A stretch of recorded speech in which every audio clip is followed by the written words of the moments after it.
Good evening, and sorry for the switch up here. Wanted to switch streaming services, so gonna give people a chance to move on over from the other feed. Again, welcome to Truth and Transparency.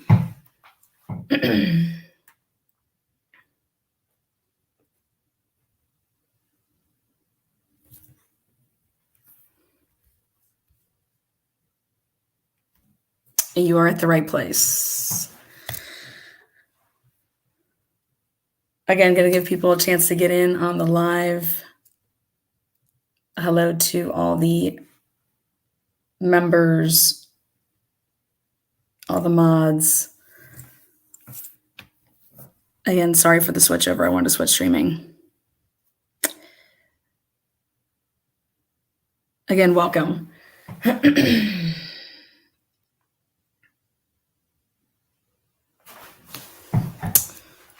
It's rather quiet over here.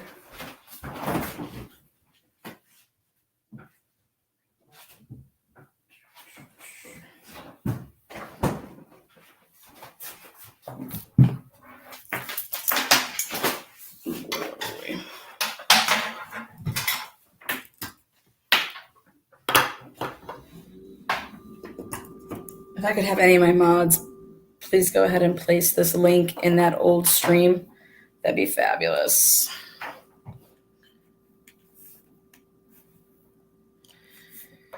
This is the episode everybody's been waiting for. Again, I'm giving people a couple extra minutes to get in.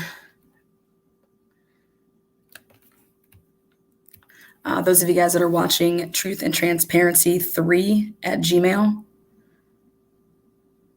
Those of you guys trying to get in touch with me, that's a safe way to do it. Viewer discretion is advised tonight. People are in the other scheduled waiting room. Yes, so we're going to take care of that. And that's why we're waiting a couple extra minutes here to get that link over there. And then we'll have everybody over here. Again, I do apologize for switching links. Welcome, again, members, non-members, to Sunset, Algoa, Pennsylvania, Part 3, Full Circle. Again,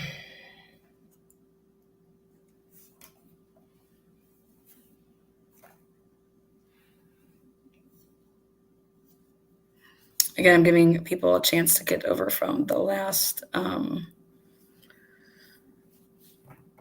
stream.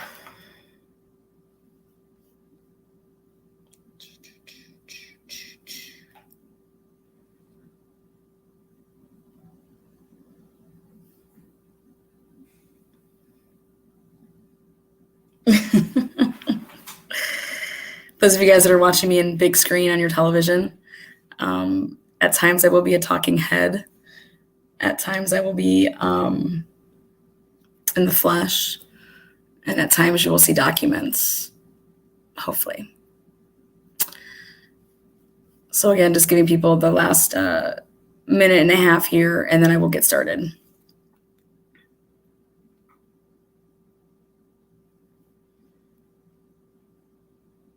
Again, welcome to the members, non-members. All I gotta do is thumbs up the video and hit the subscribe button, little bell, and then you will know every time I go live. You are indeed on my big screen. Yes.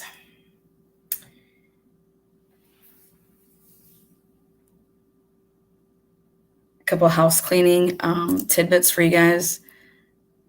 Sheldon scheduled sentencing is this Tuesday, July 21st.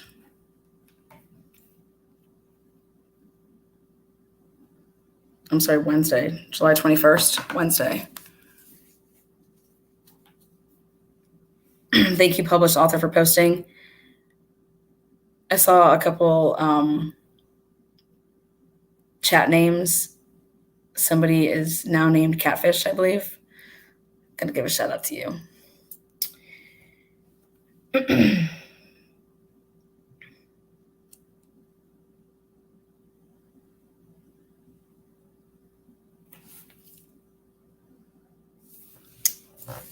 All right, and guys, going full circle here. I will touch base on a couple of the things that we touched upon in episodes 1 and 2.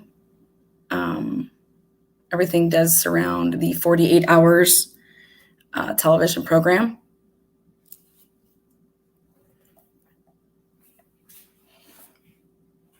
That's what Sheldon is, and not what they're saying. And they weren't roommates. They were never roommates. I'm glad they cleared that up. I thought the Kingdom should have said that. They were not roommates. They weren't roommates.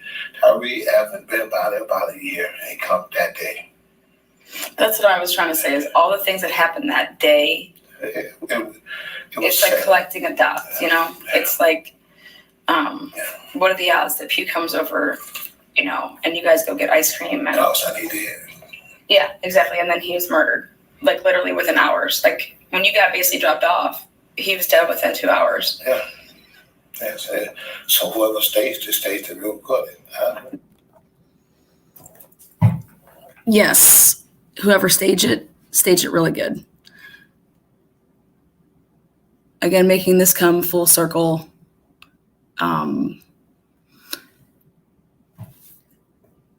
At a couple different points throughout 48 hours, I was noting quotes that was being said by, you know, the different numerous people that were in the 48 hours interview, and pointing out things that they, you know, said, and pointing out the logic or lack thereof.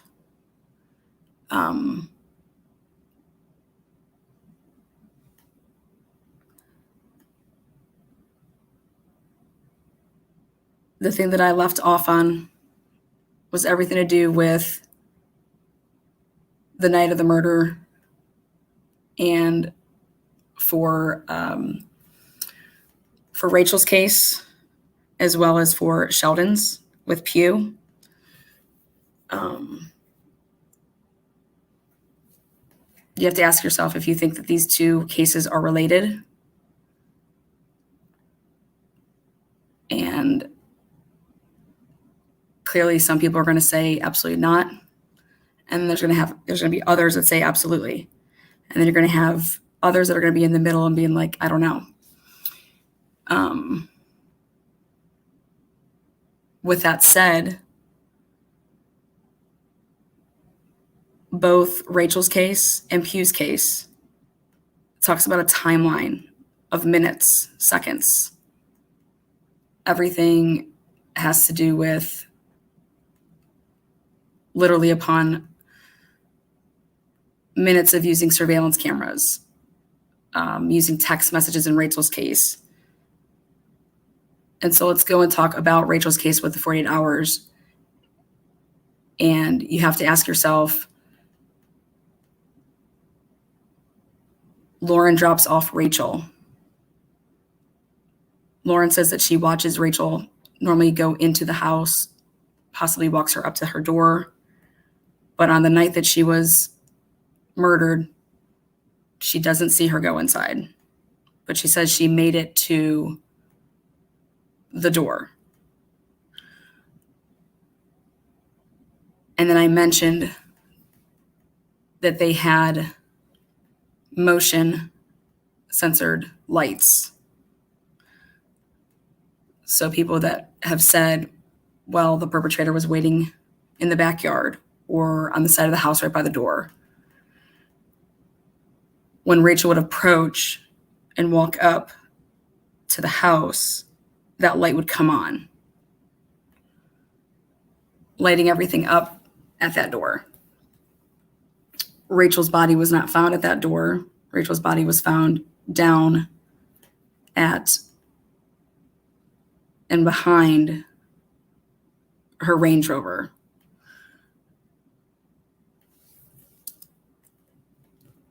So if Lauren's version of events is correct, then Rachel walked up to the side door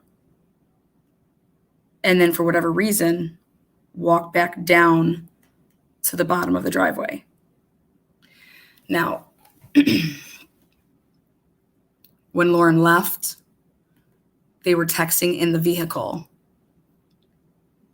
in Lauren's own words saying, well, I don't know, do you want to come? Do you want to stay? We go for a walk. She was being all weird about that conversation on 48 hours. And I don't know if you want to blame 48 hours for it or if you want to blame Lauren for it, but it was very just vague and didn't make any sense. And then you have Sheldon Jeter Jr.'s attorney, Mike Santacola, in the 48 hours saying Lauren's story doesn't make sense. That needs to be looked into. When an attorney goes on the record and says those words, those are pretty big words to say. And that's where Aaron was kind of like, you think a 17-year-old has something to do with this? And it's like, well, let's reverse it, Aaron. How old was Sheldon at the time? Do we think that what was he? 20? Do we think that a 20-year-old had something to do with this? And I don't know if it had to do with the fact that Lauren was a female and she was white and Sheldon was a male and he was black. But let's talk about logic here.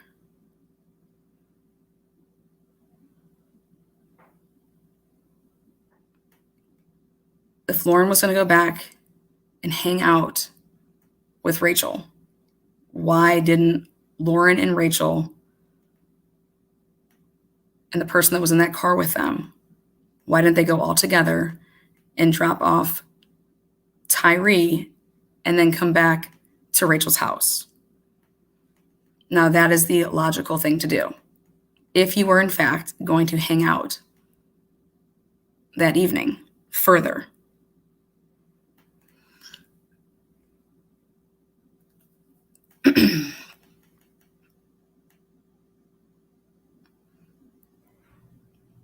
Did anybody ask Hanks for the surveillance? I haven't seen any. No one's ever talked about it. It's not out there. If it is out there, like I said, it has never gone across any news outlets, nothing. Did anybody approach Rachel's school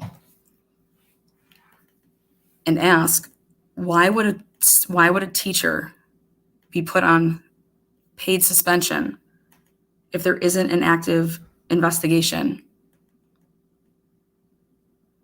Why would a teacher be put on suspension?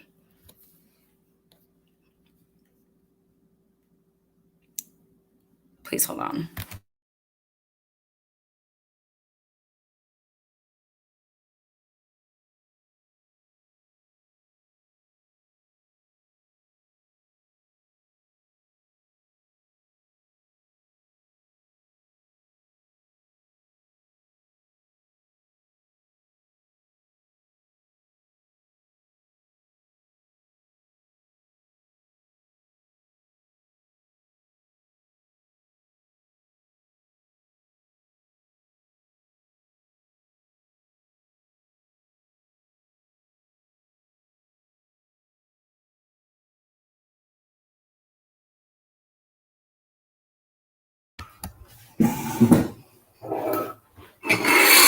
Switching up a little room place here. All right. I need to get my water. I can't do a live without water. And yes, it's water.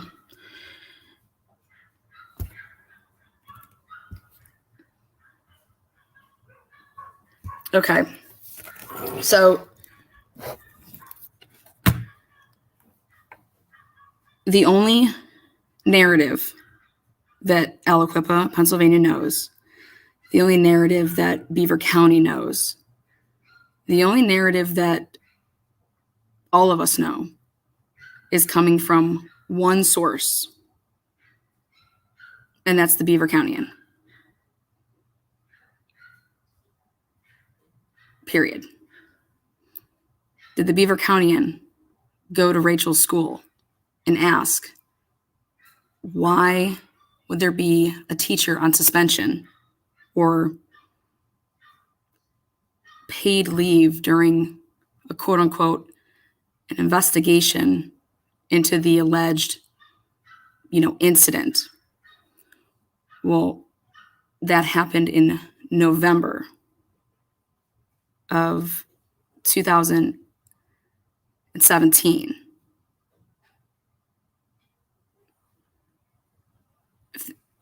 Normally what a school does is, if there is an active and open investigation with a police department, a school will cooperate with the investigation. Well, there was no open investigation with that incident.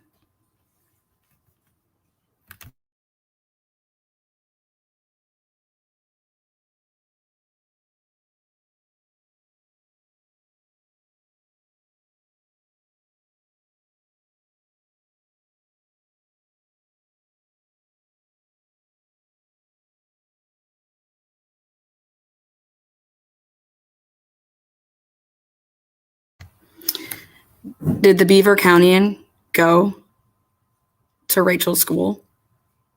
Did you guys read any articles about any interviews that took place or anybody having to decline?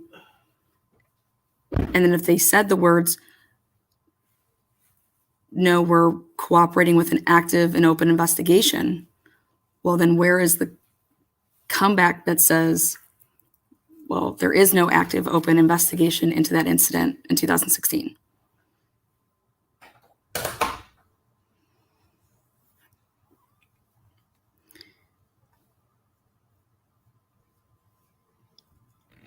A story is always only one-sided until somebody comes along and flips the switch.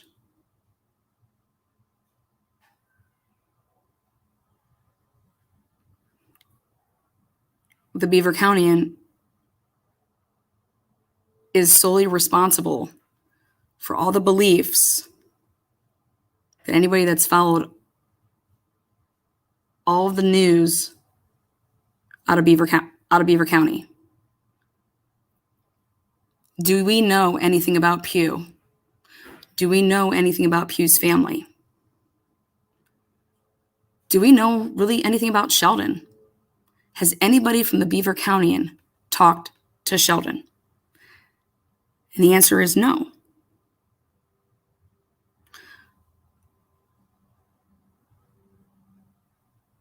Has anybody from the Beaver Countyan talked to Pugh's family? The answer would be no.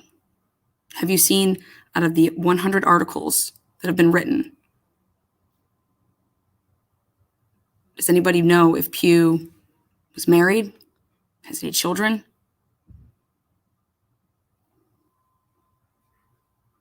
Where he worked, what he did?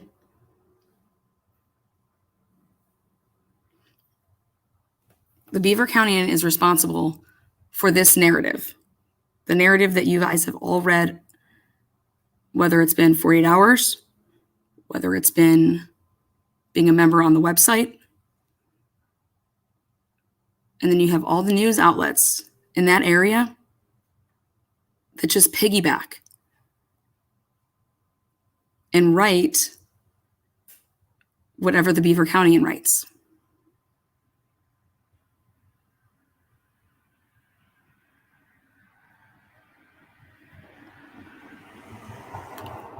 I'd like to think that the juror being outed would have happened if I wasn't there in that courtroom. But the answer, I don't believe, is that it would have. Even if it was found out, I believe that it would have been buried.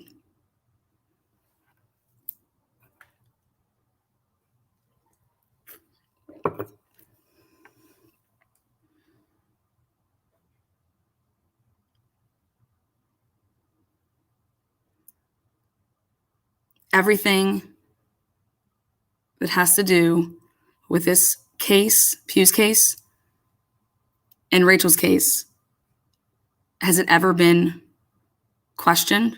Has it ever been challenged?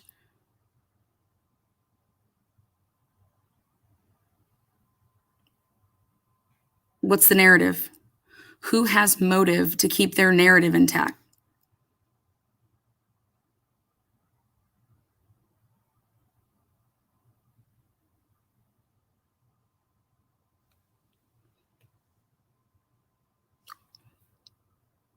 Why would Sheldon kill Rachel with a gun and quote unquote claim that it was a crime of passion?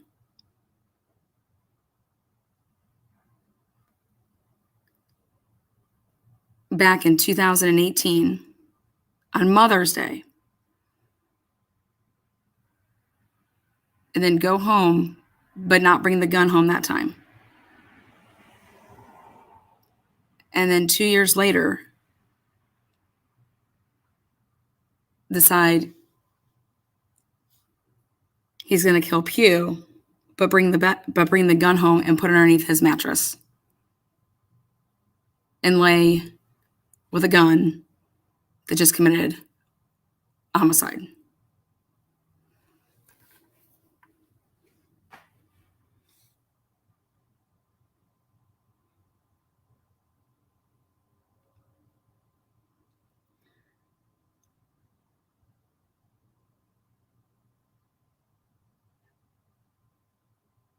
Who are we getting the narrative that Sheldon was obsessed with Rachel and the crime of quote unquote passion? Where is that narrative coming from?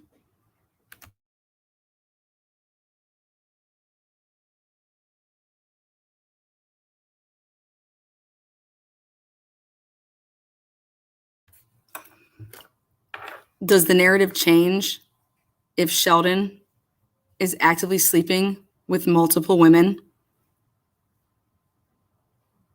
If he is sleeping with multiple women at the time of Rachel's death, does that change the theory of Sheldon committing this murder and that it was out of passion?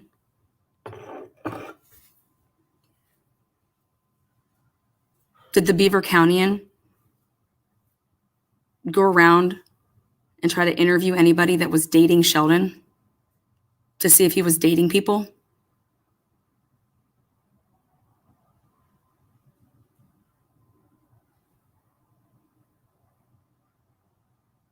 And the answer is no. The answer is no across the board.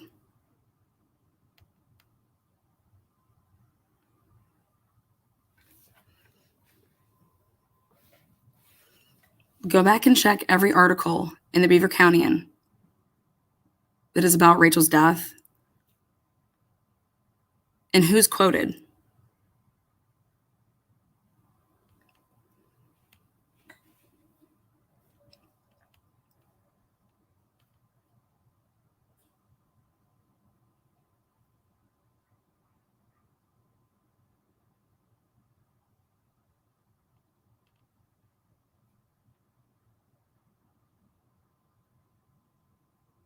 There were two different bullets, two different brands of bullets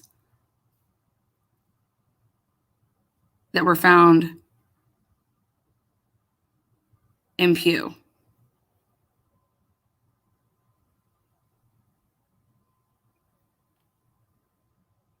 Could there have been two shooters?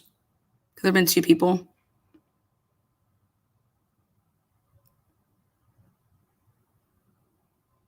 If the ballistics came back and it was inconclusive, then this expert was destroyed on the stand by the defense. What does it take for a jury nowadays to come back with a not guilty verdict if there is all this reasonable doubt? Isn't that what reasonable doubt is for?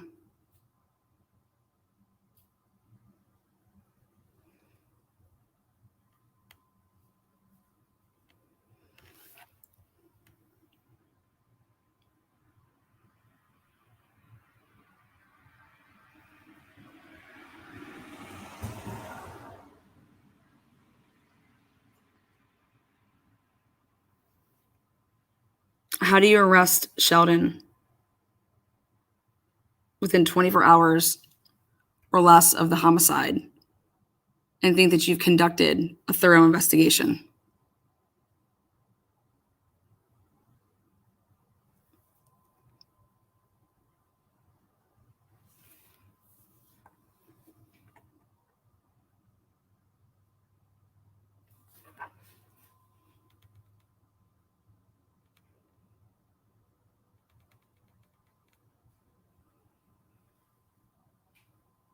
If John Paul's quote is correct when he said, if Rachel knew what she claims to have known, then it would be very problematic for her ex-fiance. And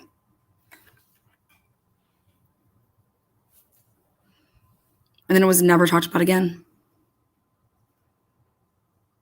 All these unsolved homicides with the Alicoa Police Department bury one after another.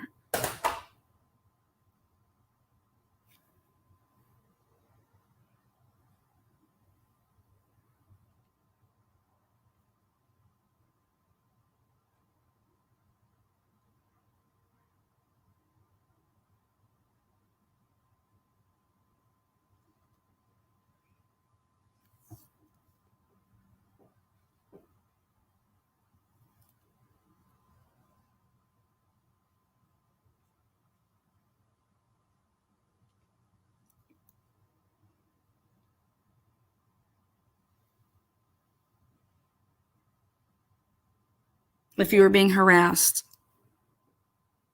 every day and threatened every day by corrupt cops, corrupt county, would you change your witness statement?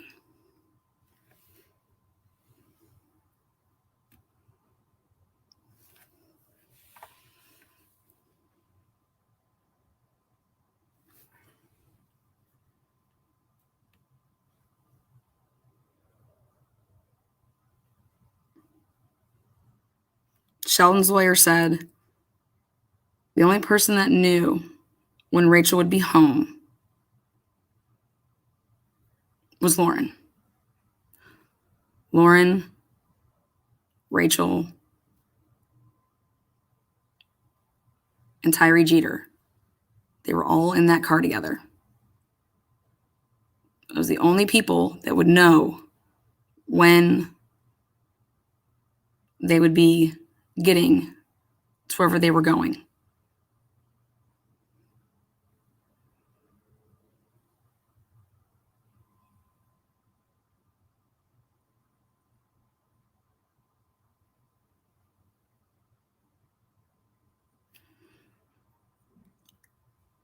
How is it that you would drop off your friend, type weird stuff in a text, don't walk her to the side door like normal, or don't watch until she gets in? How do all of these random acts all happen? And then you're texting her play by play that evening. And then you stop your play by play when your mom calls. But you don't play by play her to say, oh, my mom just called. I have to stop at home first. Or call her to say that. Because if your friend's just walking around waiting for you, wouldn't you give her a heads up to say, my mom hit me up I got to stop there really quick, see what the heck she wants. She's being weird. Wouldn't you play by play that part, the most important part of the play by play, because it's deterring you from going to where you're supposed to go? And the logical answer is yes.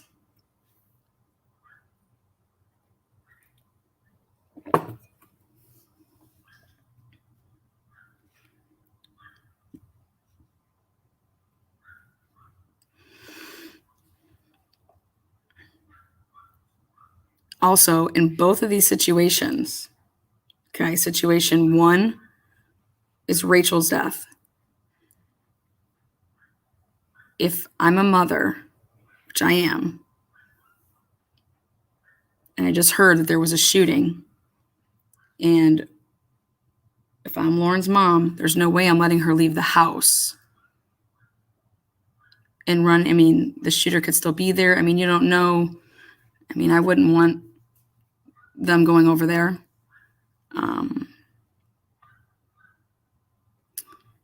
And that's kind of the same situation that is in situation two with Brandon Wexler. You come to Pugh's body, you slam on the brakes, you go around, you didn't get out of the vehicle because you didn't know if somebody was still around.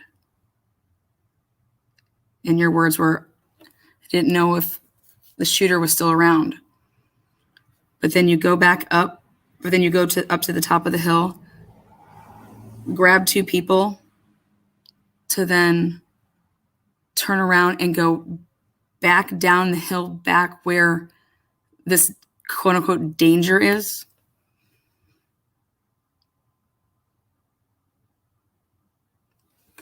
And nobody's calling 911.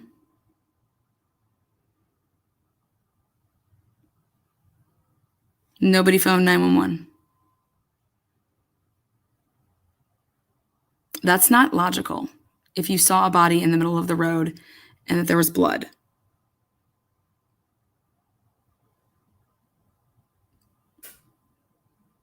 Just like I don't believe it's logical that if you're planning on hanging out with somebody the remainder of the evening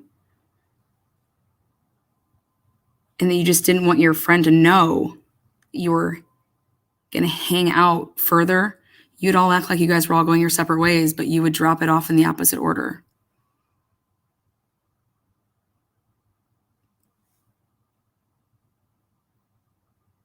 And at the very least, if you did it in the other order, the order that Lauren says, and you're play-by-playing her, you're definitely going to play-by-play the part where your mom calls you and tells you to come home. You would play-by-play that to her to say, I got held up. I got to stop at my mom's.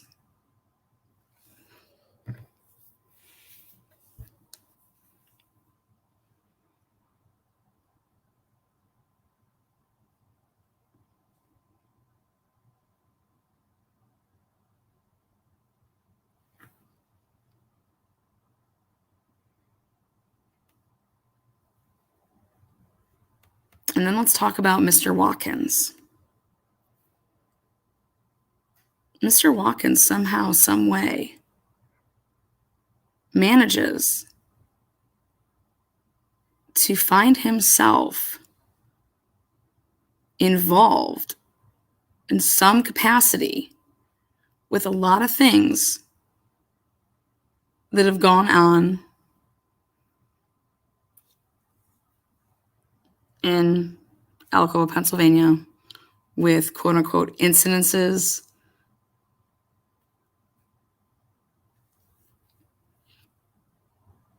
He was there the night with the car incident.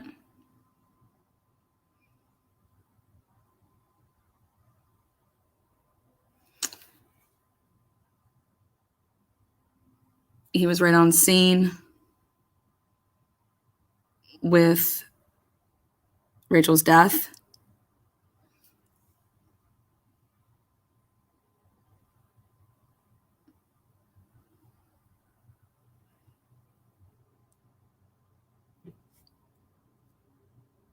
There's a couple other incidences that I'm not going to make public yet, but I will.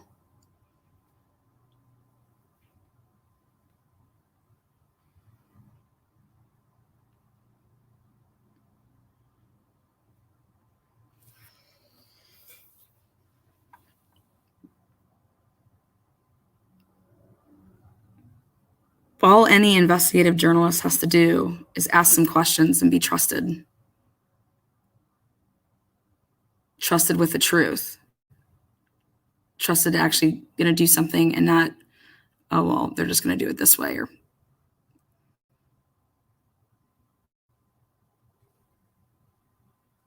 why would Rachel be still suspended with pay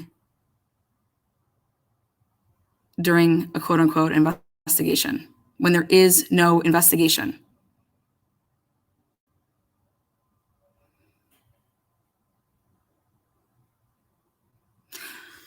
What if Rachel's name was about to be cleared? Therefore, the muddying of her name would, in a sense, not be there if she was to so-called have to testify. And what if this was known?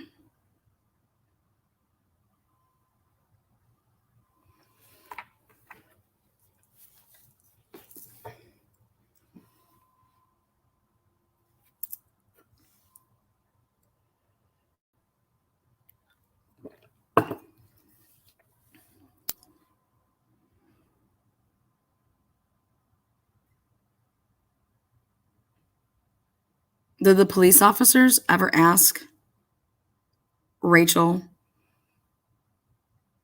what exactly Sheldon wanted to talk about that night in the car?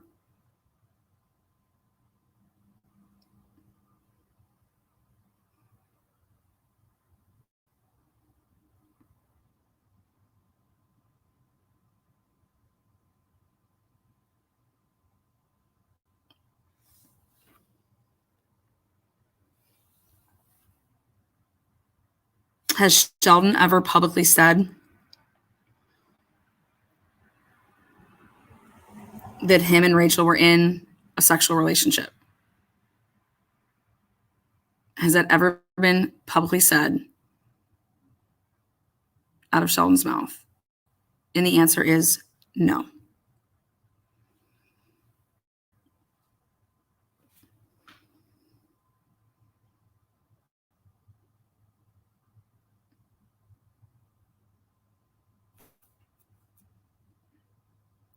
But we got our sources. So,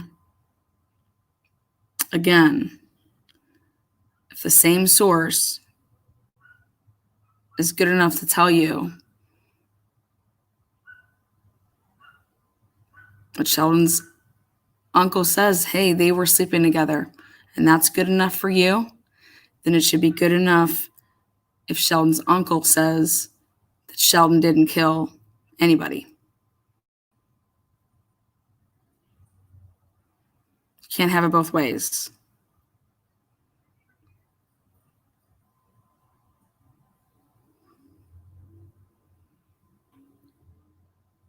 And if there's evidence of a sexual relationship, when really did it start?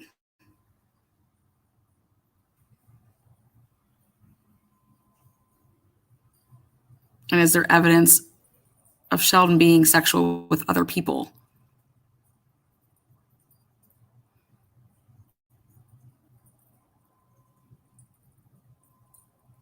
Because let's be honest, guys, Sheldon Jeter Jr. was the football quarterback, was the starting point guard. Sheldon Jeter Jr. isn't bad to look at. So if he's having sexual relations with other people, how then is it a crime of passion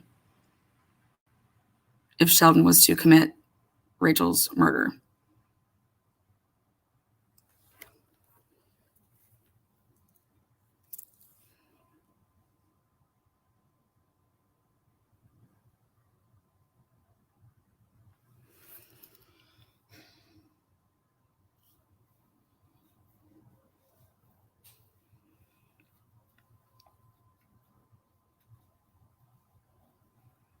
I did the reenactment of the vehicles on the night of Pugh's death.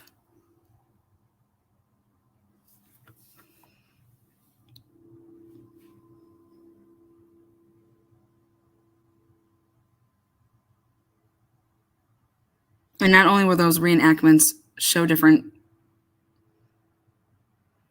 things not to which the prosecution was stating happened, but did the prosecution ever go and say, what medicine was this medicine? Where'd you get it from? Where's the container that it came in? How much of this medicine? Did the defense say this?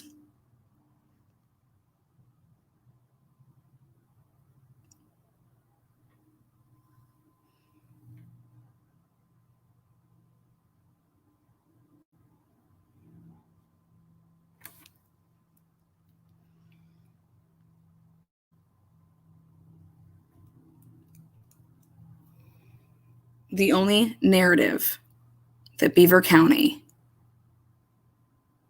and Aliquippa know is the narrative of the Beaver Countyan. Period.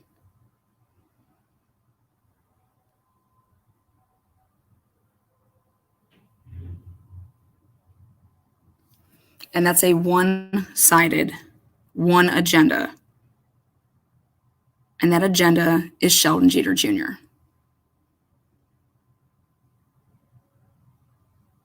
Period.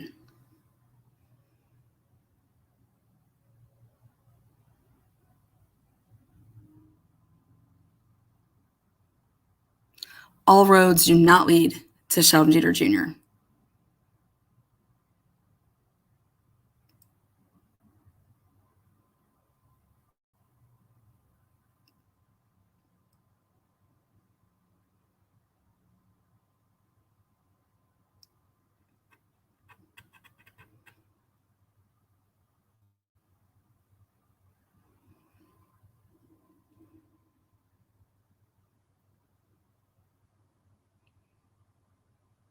How does Sheldon commit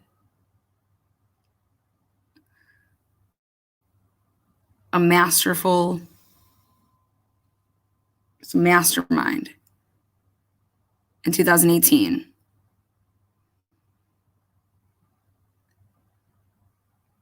And then think to himself, I'm going to go kill this person, and I'm going to bring the gun home and leave bullets all over my room. Let them swipe my hands. Do not call my lawyer. Yep, take a vehicle.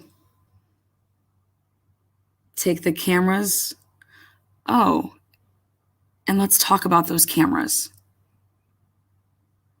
Not too many people realize this, but the house across the street, that is family. Those are aunts' houses. Those cameras, in which you will hear in an interview, that security system was got for a reason, and it was after the Rachel Deltondo murder. Those cameras were put up and placed in very strategic areas to keep an eye on that house and the people that were coming there.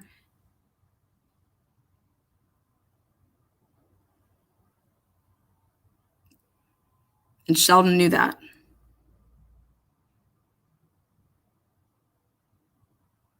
So I'm going to go commit murder. Meanwhile, I was with this person all evening in my vehicle driving around. And I'm just going to come home, be on camera, and go inside. Slowly walking. not freaking out, not running around trying to like dispose of anything. Just like they said, the same clothes that he left in are the same clothes that he came back in.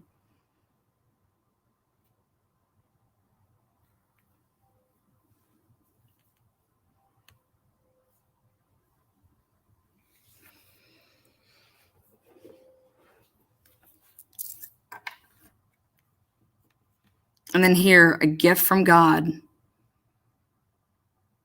that the jury, a member on the jury, one of them is the neighbor of Rachel Del Tondo.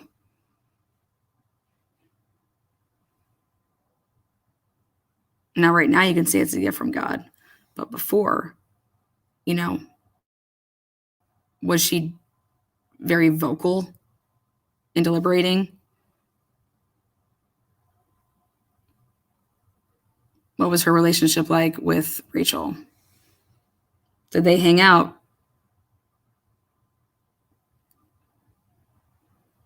Were they friendly?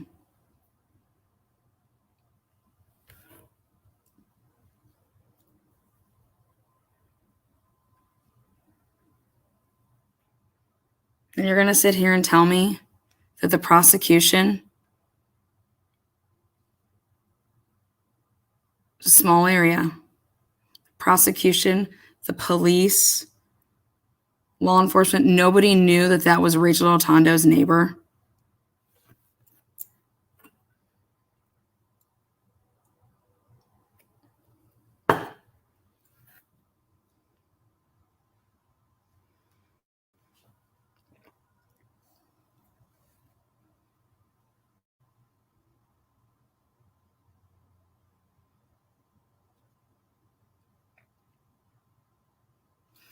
Well, guess what, guys? I have a source. And my source knows who killed Pugh. And it wasn't Sheldon Jeter Jr.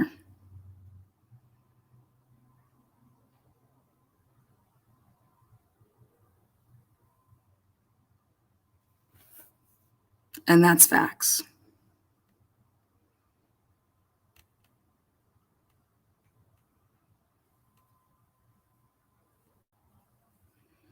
This has been happening in Alcoba 2001. Jamie Brown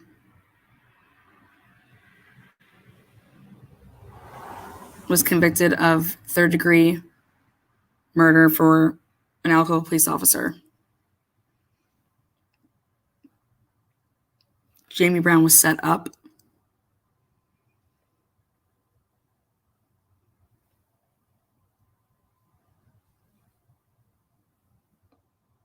And I'm making public right here and right now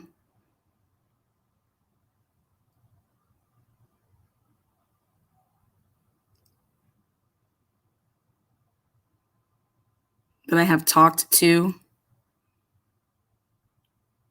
Mr. Jamie Brown. I'm going to move forward with helping him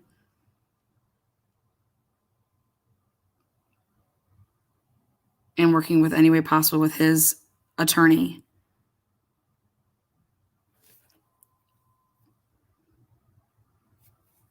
Because I was able to dig up some stuff with that case as well. When I say that this comes full circle,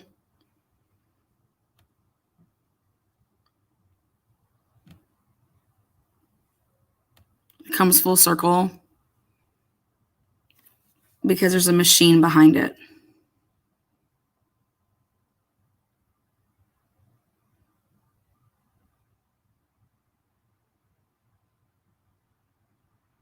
And this machine is responsible in many ways for everything that's gone down in Aliquippa in terms of all these unsolved homicides.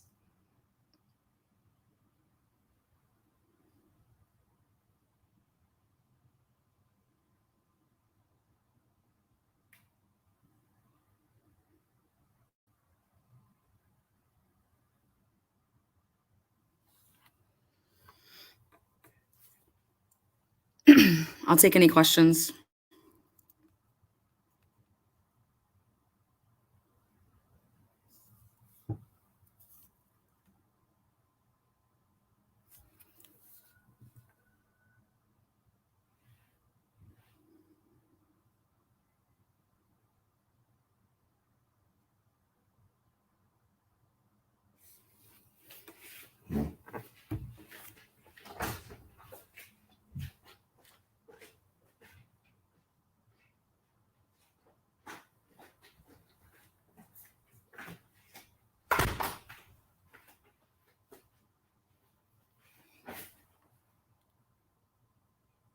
Lana, okay, this is from Crystal Q. Lana, okay, I'm sorry, but the mix of ammo doesn't sit right.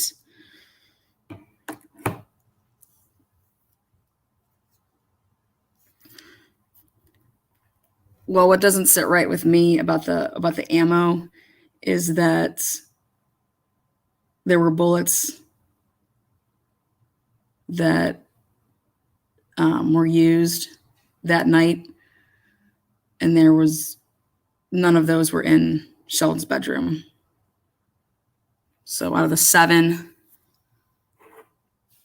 shell casings, 3 or 4 of them, one of those brands were not one of the brands that Sheldon had in his room.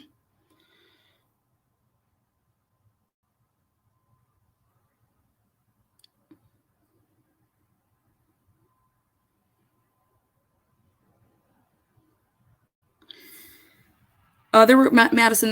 So Madison's question is: Alcoa was small enough that the neighbor would be randomly called, and did they ask any of those questions? I touched base on that in a live, and it was about the different questions that were asked, and it was if anybody that you know committed or a crime was committed against them. And so that box should have been checked yes. And then they get to elaborate on that when they're asked questions. Did they get prints from the casings? No, there was no prints available. The DNA from Hastings, nothing was.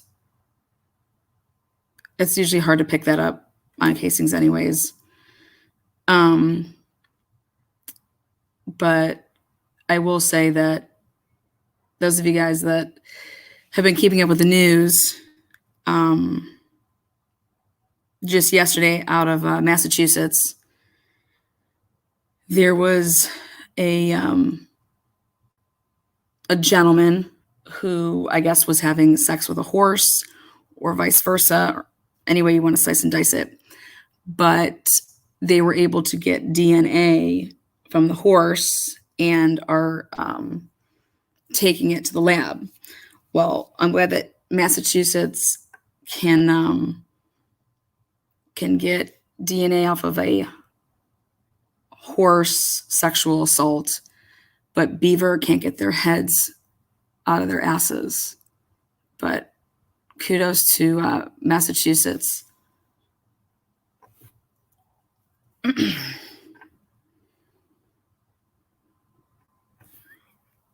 Yep, that was straight out of the news yesterday, and it's still being covered today. So,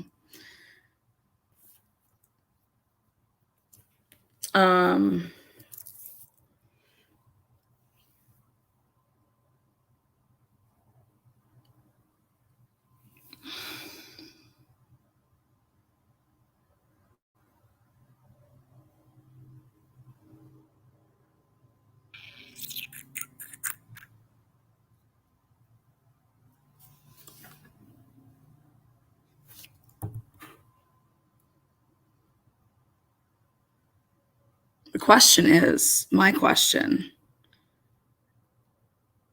is, Kim Tesla has a very, very, I don't think it's tough, but for Kim, it's going to be tough.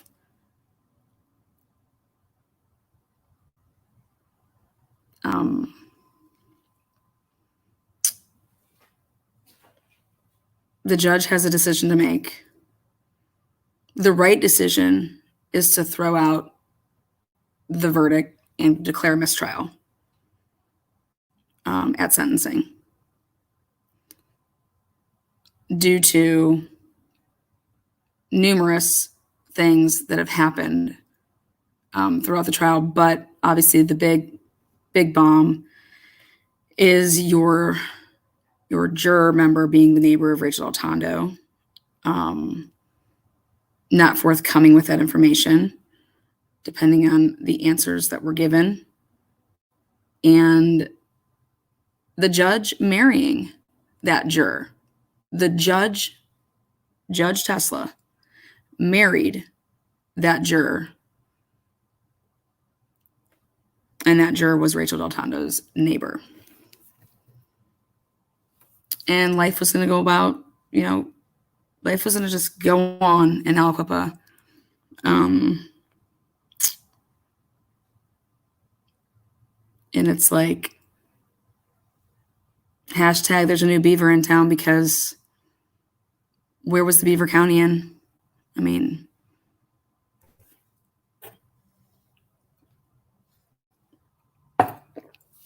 where were any of these people that claim to be investigative journalists? And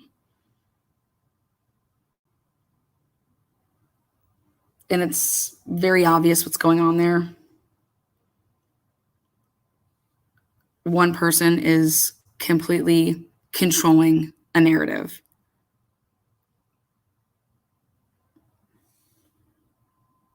And it would be fine if the narrative was truth and justice. If that's your narrative, and that's always going to be your narrative, and there's no agenda, hey, more power to you.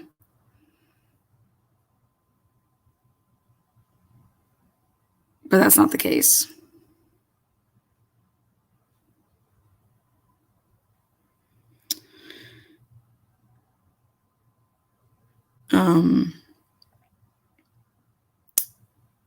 Anyone know if Kenneth was reprimanded for contaminating a crime scene?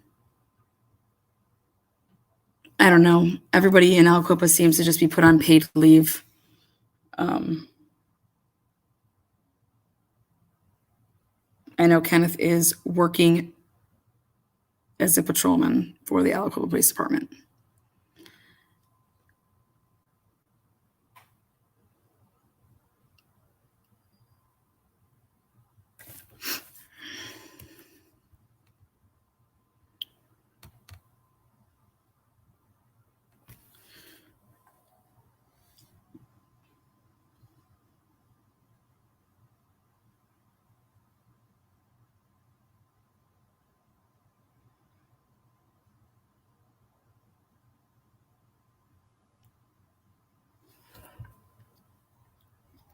Did anything happen to Fran, who actually wrote this incident report?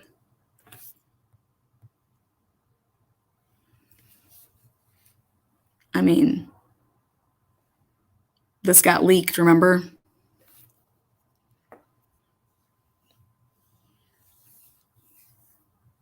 It was Fran's report. It was Fran's incident.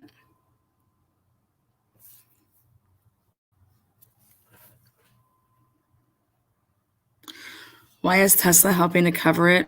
What's the connection? I don't think Tesla's trying to cover anything. I think it's obviously it's out there. Why it hasn't been talked about more, that to me, says a lot.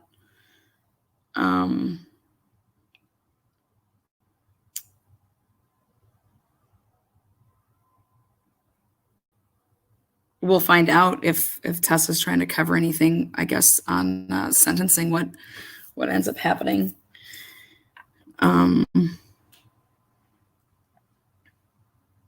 But Tesla should declare a mistrial throughout the verdict and be passing this to a different county, period.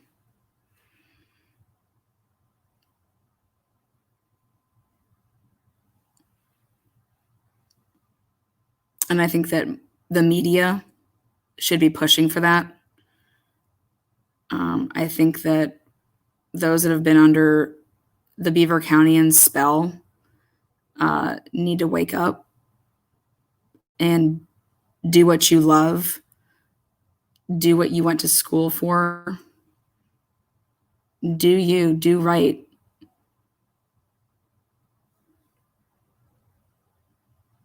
There's other people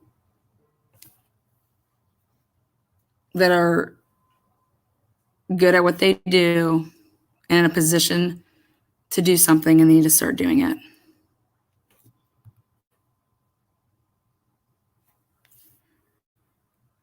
Queen Bee, I'm having a great night. Home slice.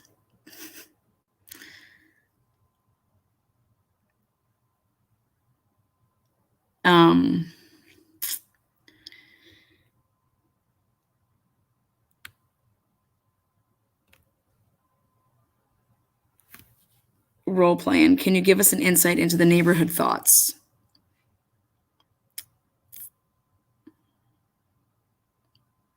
The neighborhood thoughts.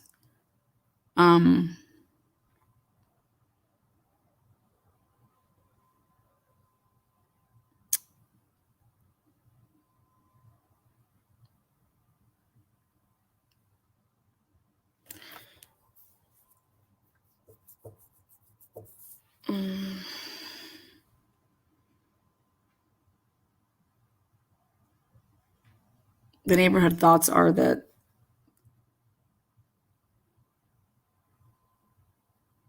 Sheldon didn't do either one of these murders.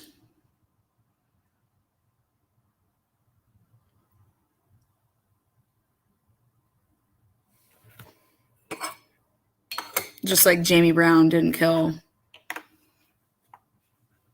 the Aliquippa police officer Naim in 2001.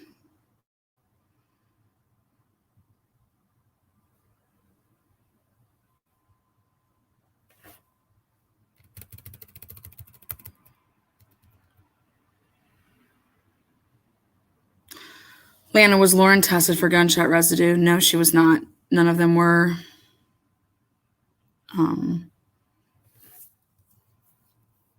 I mean, the list is very long for ineffective counsel of everything that went on in Sheldon's, case in Sheldon in the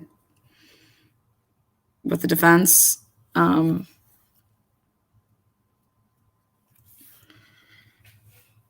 It's Beaver County though, but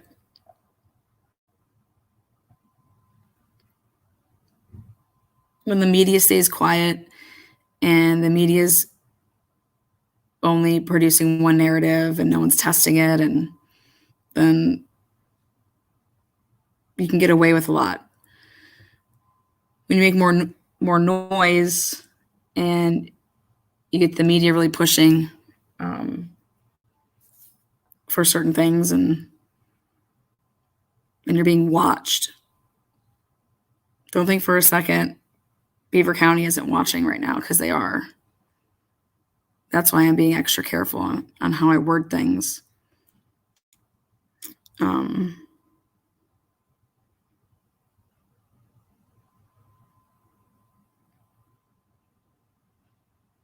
But the truth is coming. I guess we're just going to see what dominoes fall with it when the truth comes out.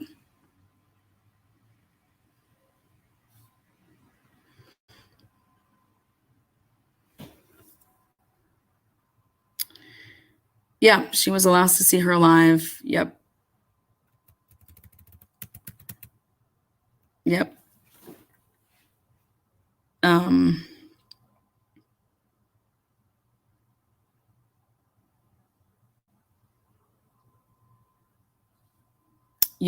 I think that let's see how I want to word this.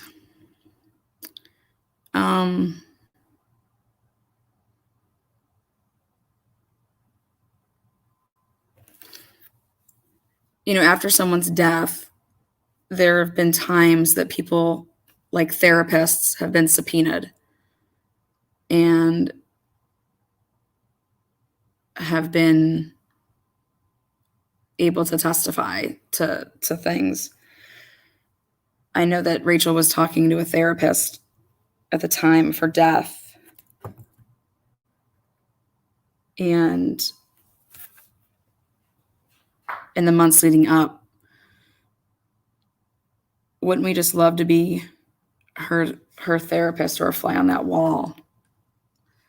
But who knows, maybe one day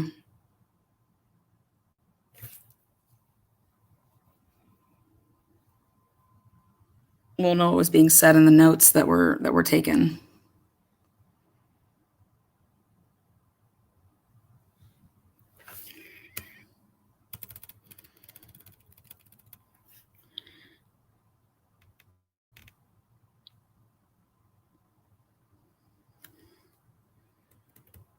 The common denominator in Aliquippa is that everyone's lying because everyone's all about themselves in Aliquippa.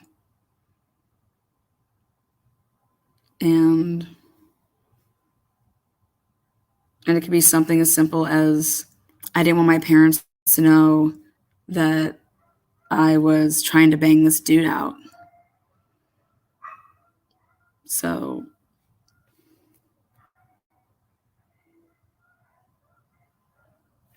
I said I was dropping him and then going, back to Rachel's or whatever.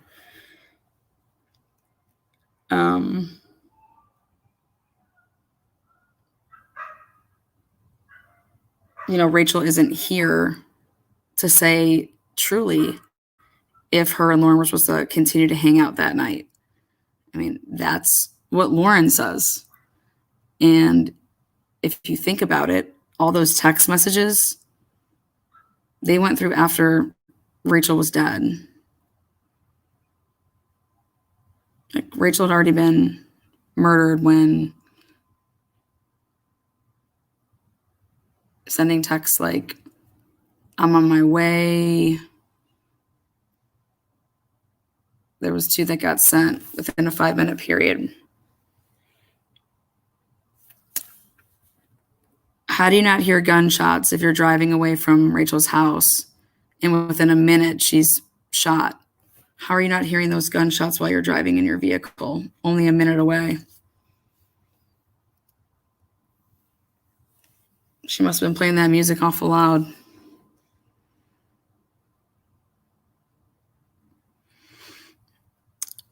Lana, do we know why Lauren told Rachel to go for a walk after she had just dropped her off? Well, from one of my sources, number one is if Rachel was ever going to go for a walk, it's when she's like talking on the phone. So she would have been on the phone. Or number 2, she would have been with somebody.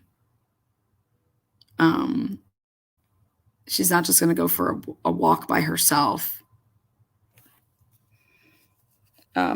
She would, like, how we always, I know I do it a lot. I grab my phone, I'll dial up somebody, and I'll start walking out my driveway, walking down, and I'm on the phone.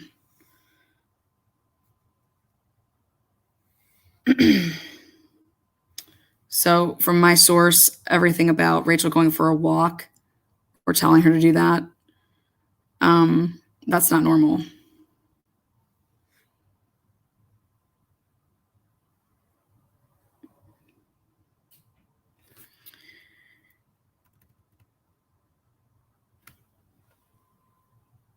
I think you just have to go back to the purpose and the point of everything, which is, if they were supposed to continue to be hanging out, why wouldn't you just drop off the other person and then go back to their house, go back to Rachel's house?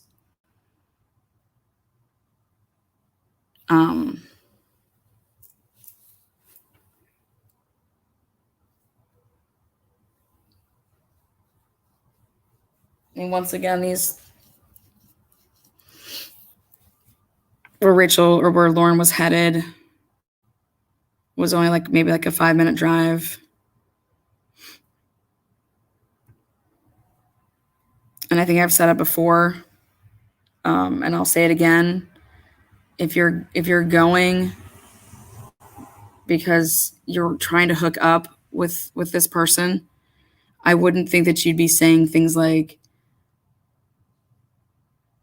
that you're going to be right back or that it's not going to take that long, because I don't know. I mean, I would think that going and hooking up with someone's going to take a little bit longer than 10 minutes or 15 minutes. I mean, at least I'd hope.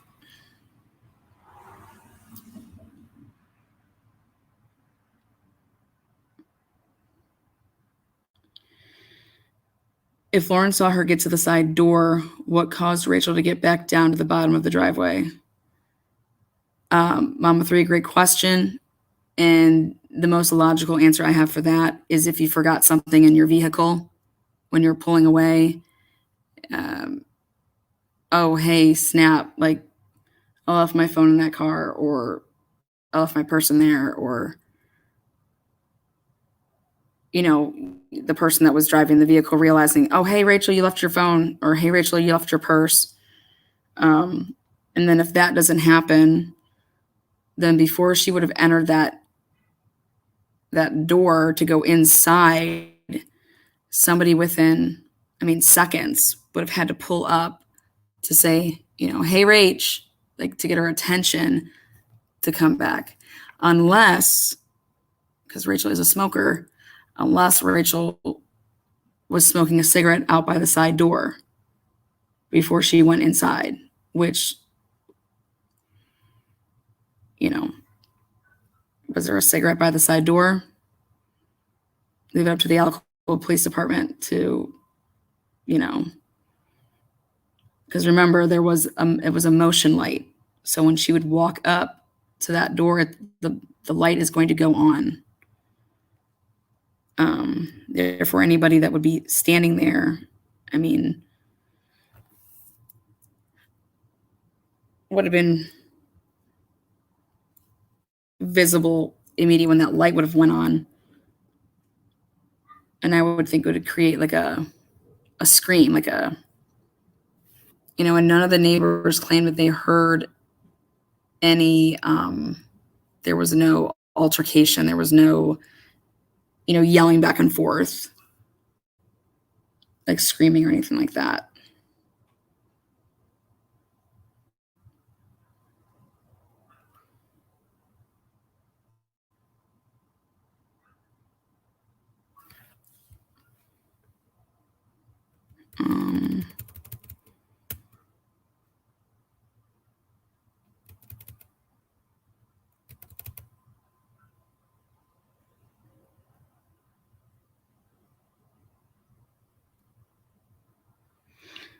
Okay, but she didn't, Crystal says, okay, but she didn't say any of that happened. And wouldn't you say, oh yeah, she came back out? Yeah, 100%. I'm just saying, how do you get back down to the edge of the, of the driveway where like the driveway meets the street, if you are already up, in fact, by the door? And the answer to that is it would have to be within seconds that you pulled away, that somebody else would have pulled up there, unless she was smoking a cigarette out on the side and then somebody came by. But at the same time, you're still having to get her down to the bottom of the driveway, unless she actually never went up to the door in the first place.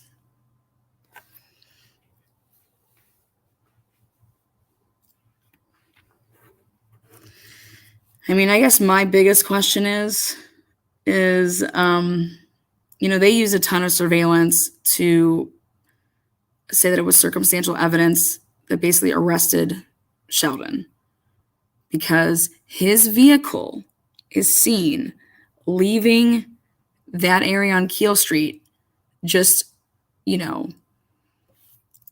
minutes after this alleged, that's his vehicle alleged, and it was just within minutes. Well, how come, if that has a huge part to do with, arresting somebody in Aliquippa and surveillance in the criminal or in the circumstantial world, how come In Lauren's case, the circumstantial evidence is right there. She just admits she had literally just got out of her vehicle, and then she is literally shot within a minute. So that's not, I mean, how is it not the same type of situation? And the answer is that it is the same situation. Pugh was in Sheldon's car. Rachel was in Lauren's car. Pugh supposedly got out of Sheldon's car. Rachel supposedly got out of Lauren's car. Sheldon gets cuffed. Lauren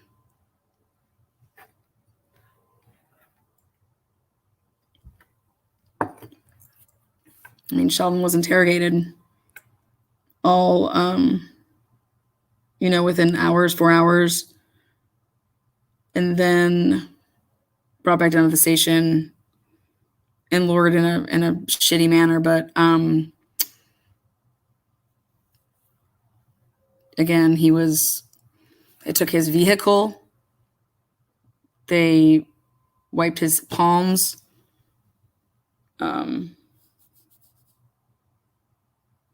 Again, you're talking about like procedure, policy, treatment, I don't know what they're teaching people in Beaver County, but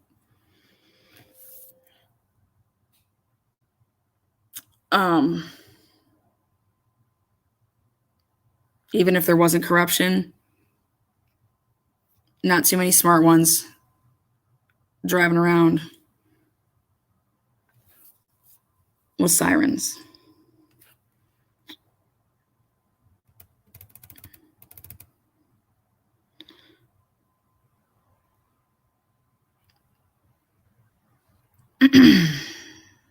Did they search Lauren's house, Sheldon's house? They searched Sheldon's room, yes. They did not, from my understanding, search anything to do with Lauren or Tyree.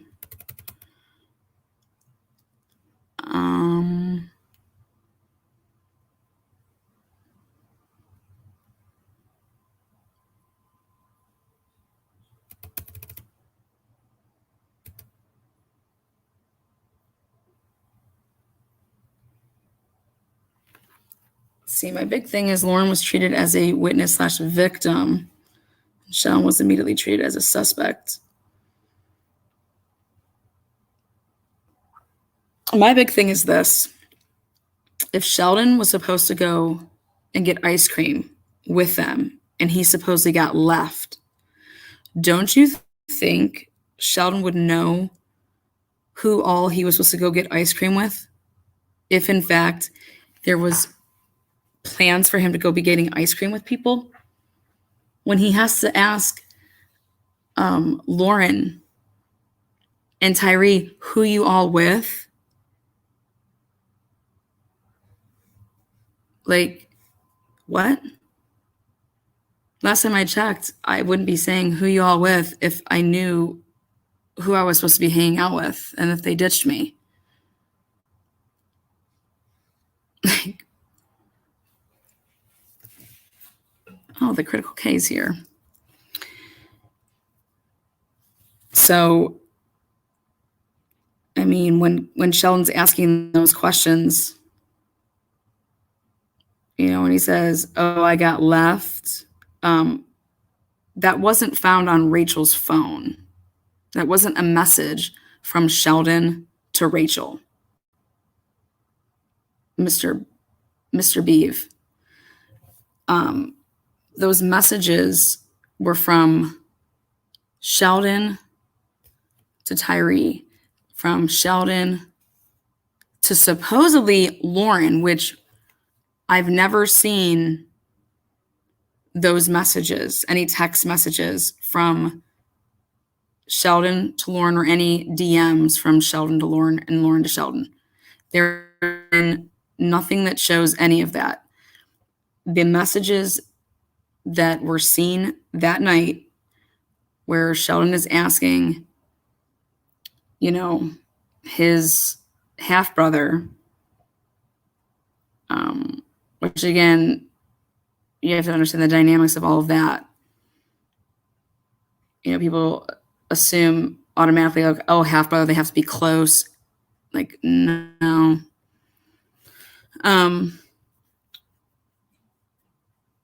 But there was no messages between Rachel and Sheldon about anything about getting left. That text and those texts happened between Sheldon and Tyree. And then supposedly, because of what Lauren said, which again I have not seen, I've seen the text messages between the other two. And that text is, why would he has zero beef with Rachel. He didn't even message her about anything about being left. And in fact, he's asking Tyree, who y'all with? And supposedly that's what he said to Lauren. Once again, though, we've never seen anything that shows that him and Lauren had any conversation. And in fact, if you go and you watch the 48-hour special, she gets off of that immediately and she's like, and then I just didn't even bother texting him back. Wait, he asked one question and you're just like eye rolling. And then I just didn't even respond after that. It's like, maybe you didn't respond because he never messaged you. So I would love to see that in the flesh. But if you're asking somebody who y'all with, that means you don't know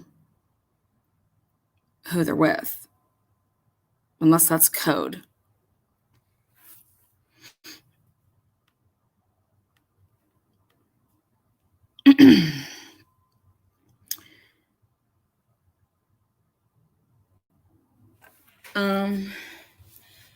I think it's just a really awkward special. I think it's an awkward,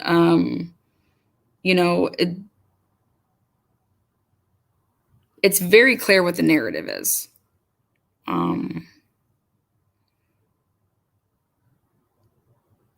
It's very clear what the narrative is. And I just think that when you have an agenda and you have your reputation on the line, and I never ever would think in a million thousand years that somebody involved with the media would actually have some sack in this game. And there actually is, I think a media presence that has a lot to lose or a lot to gain, depending on the way that these trials go.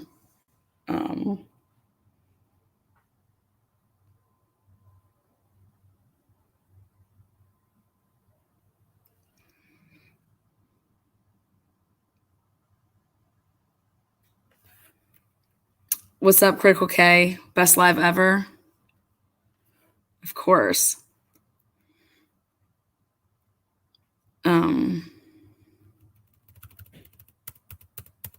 The play-by-play for me with everything with Lauren, you've been play-by-playing her, and then your mom calls you, but doesn't tell you that anything happened to your best friend. Again, according to Lauren, and that she just made her come straight home. So, okay, well, if that's the facts, then you would have had a text message in there saying, hey, my mom's being weird. I got to swing by there. You would be informing your friend, since you've been play-by-playing her, on your day, or I should say your past 20 minutes. If you're making a pit stop. Now, if she wasn't play-by-playing her, then yeah, it's no big deal. Especially, but you told her, hey, go for a walk if you want, do this, I don't know, do whatever. You can come with me if you want. Like, that's how kind of it was. And there's no way that I don't tell my friend that, oh, hey, I got to stop at, wherever, if they were expecting me, and if I'm play-by-playing them. Yeah, Mama 3, it's all very odd behavior, because I think that it's a story made up after the fact. I think that it's a story made up after the fact.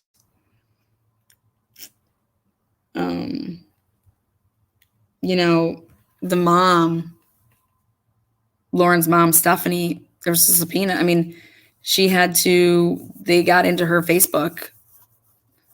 So Lauren's Facebook stuff was, it was Lauren and her mom's, all their Facebook stuff, not to mention like stuff with Rachel and Sheldon and Tyree. And I think they had to turn over their phones or something like that.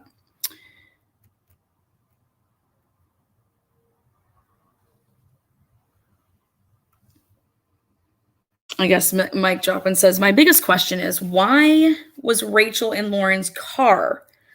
Just besides the fact she's 17, like, why did she get in Lauren's car, not Rachel's car?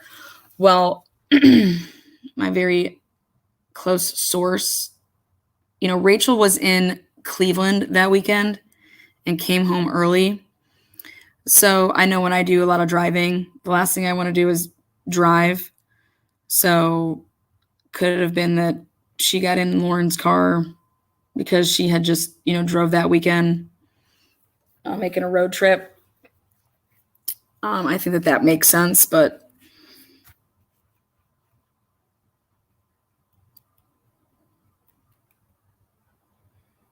people out there thinking that Lauren and Rachel were related, that is 100% not true.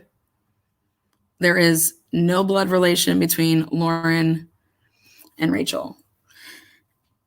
And then, I'm not one to burn bridges, especially with families that I work with.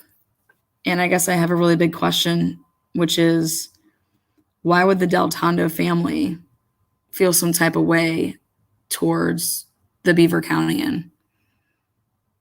Why would there be an odd relationship there? Or I should actually put it this way. There is no relationship there. And in fact, a lot of,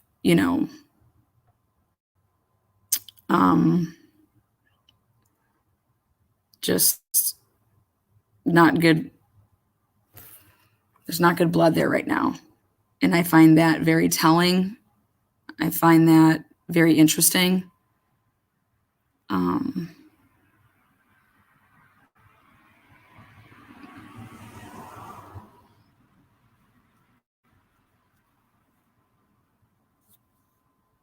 Again, just going with what my sources tell me. Most school districts have a strict no minors that aren't family policy. And after the Sheldon situation, she may have thought going in Lauren's was safer.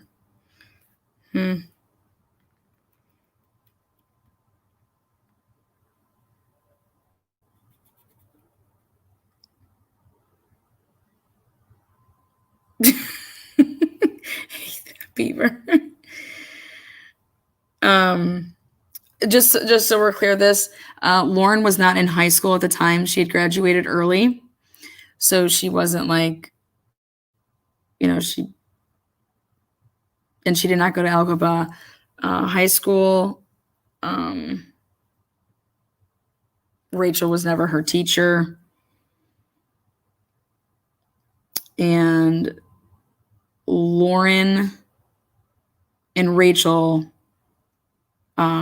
became acquaintances and friends through a woman that they would babysit for. So that's how they met, was through a mutual friend. Lauren babysat for this person.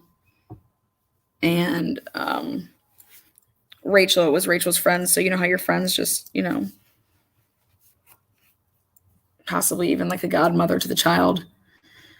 But at like a birthday party or crossing paths with, stuff with the child. That's how Lauren and Rachel met. They weren't out like, clubbing it or something.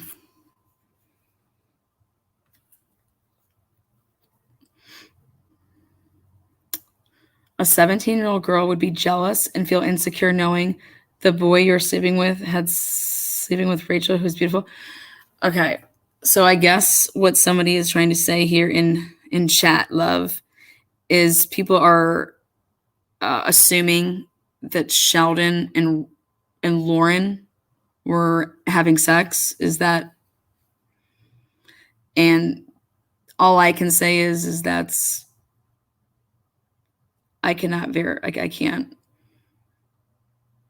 can't confirm or deny that. Alphabet is so small, everyone's having sex with everybody. I'm just kidding.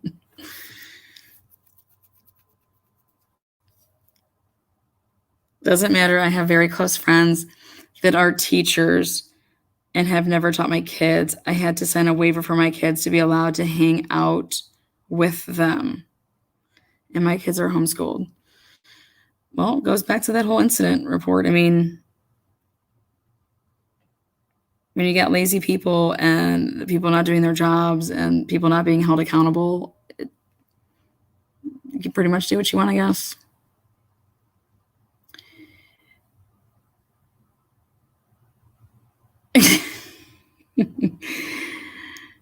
I get it totally 100%, but I can imagine Lauren driving a teenage car like a 1990 Dodge Neon or something. Oh gosh.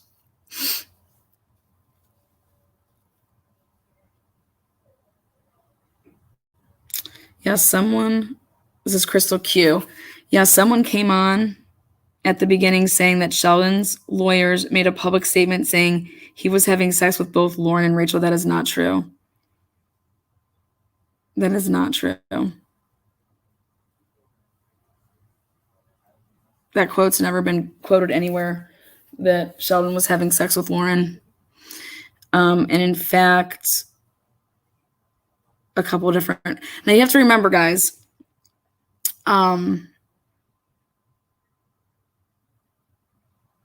Everything minus the actual blurb that you see of Santacola in the 48 hours or anything where he's actually like on camera. Everything is coming from the Beaver County and putting it in quotes like that. So again, that's a narrative.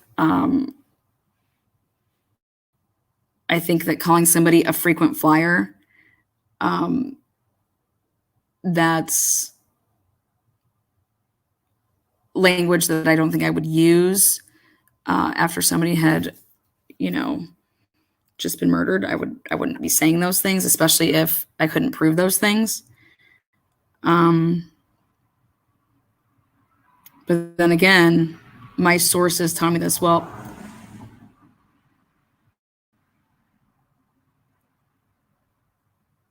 I believe if you're not the one that's having sex with her, your source is shit. I want some damn DNA. I mean, Rachel's not here to defend herself in any way, shape, or form about people that would make rumors up for clout, just to be whatever.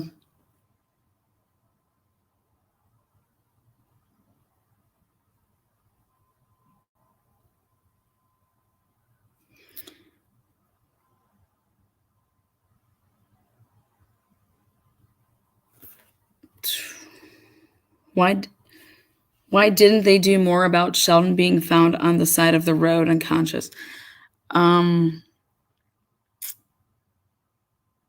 Great question. And another thing that's interesting about that is notice how it was on the side of the road before you got to Orchard, not on any cameras, because you go any further and you actually go up, Orchard towards his house, you run a chance of getting on those cameras. So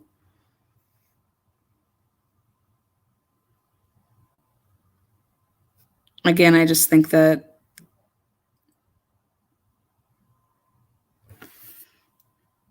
all logic is out the window here with a lot of things that have been going on in Aliquippa. I also think a lot of people know a lot of things and they're not saying things. In fact, I know that that's true. Live by the code, die by the code. That's very true there.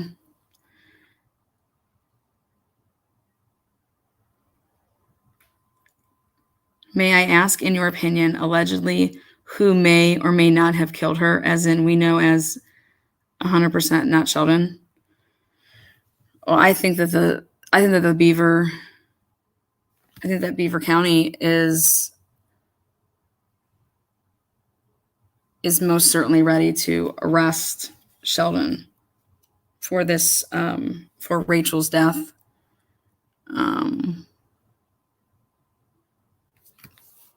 And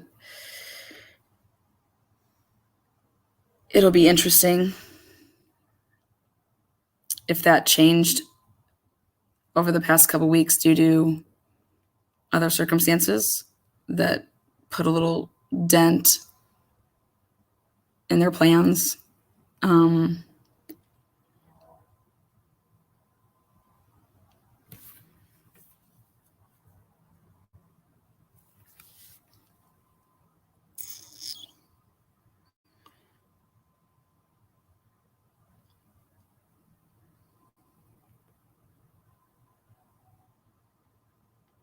I think unlike the Pugh murder where the state didn't have a motive, I think there is a motive in the Rachel Altondo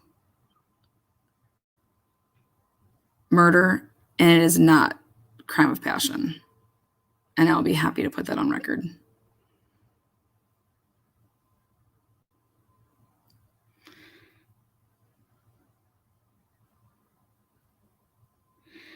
Did they ever say why Sheldon changed his clothes from the ones he was wearing at Circle K earlier that night?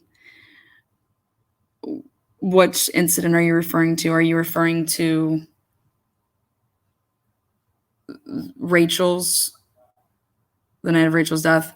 Well, actually, Circle K did not have Sheldon on their surveillance, so I have no idea where that information is coming from, because Sheldon was never seen on the Circle K surveillance. So I don't know what they would be comparing clothing, unless that came out of like his mouth.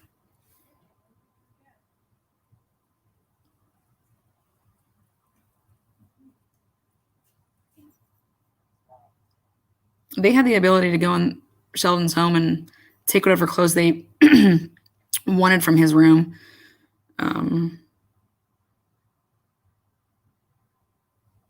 Again, just nothing. Just like there's nothing with Pugh. There's no DNA. There's nothing on his car. The tires, nothing. No splatter, no nothing. But he is just a mastermind here. Yes, the night of Rachel's murder, the news played the Circle K surveillance clip. Yes, they did play the Circle K surveillance clip. Sheldon was not on that. So that's not true. Now, if they don't rule mistrial, how long before it's taken to the highest court available? Sorry. To get more eyes on Alphaba.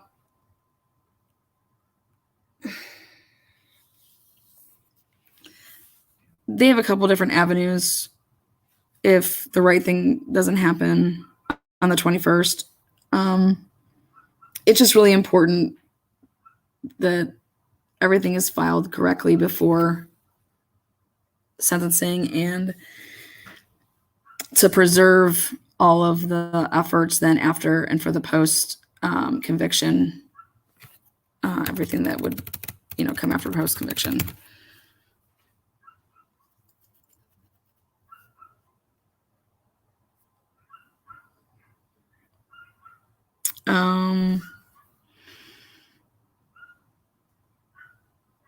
So the man they claim Sheldon wasn't. Sheldon needs to sue his local news station. They played a video pointing to a man saying it's Sheldon.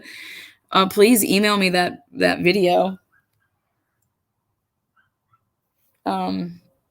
Actually, they were very specific in the 48 hours to even talk about that, I believe. And all the police were talking about that it wasn't.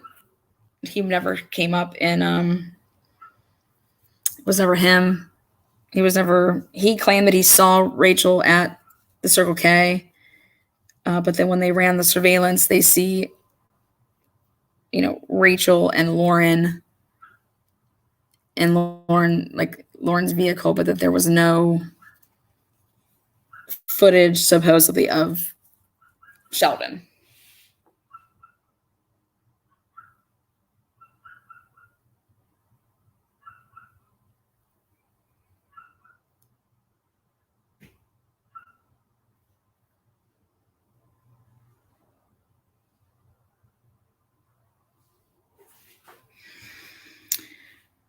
So who in the right mind looks at someone as young as Sheldon and thinks he is capable of being such a mastermind?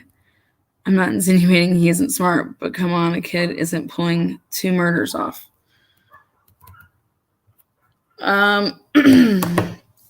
Well,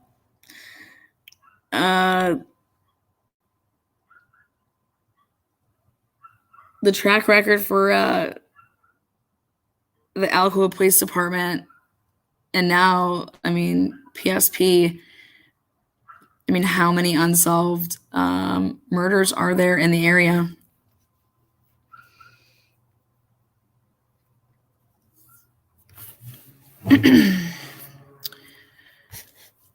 Sheldon didn't own a gun in 2018. So he would have had to get one off the streets. Like I said, pitch it.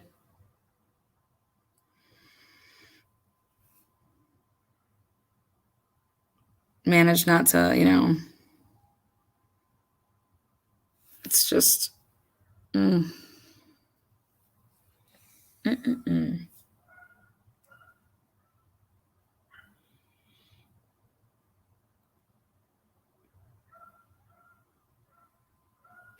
Don't you believe in a crime of passion? That there would be a lot of, communicating with that person through text messages, through phone calls, blowing somebody up, being like,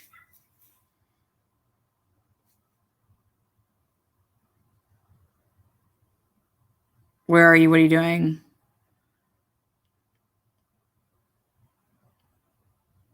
I'm coming over. And then when you get there, wouldn't there be an altercation? Wouldn't she want some answers? Or you're just going to go in guns blazing? Usually in crime of passion, you're going to have some type of conversation.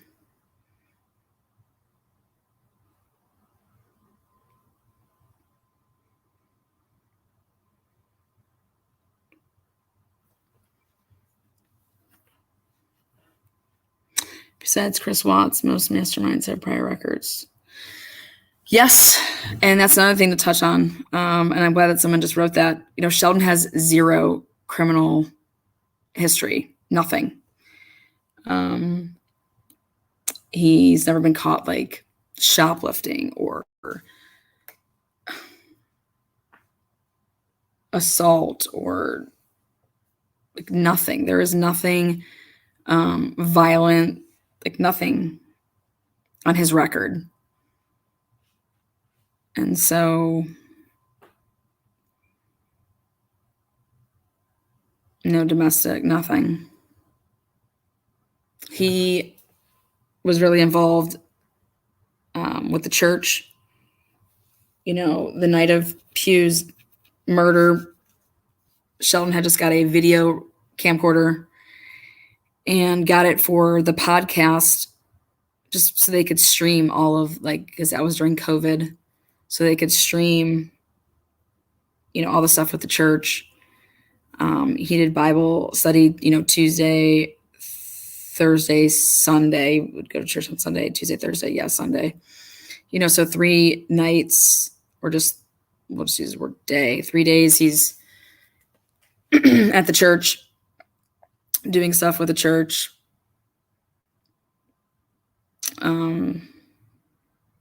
Took his own money, like I said, bought that camcorder for the streaming, because during COVID, for people to be able to watch. And then just decides, I'm just going to go ahead and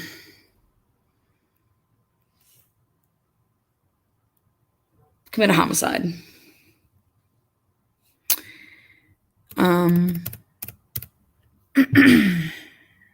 Again, we would know a lot more.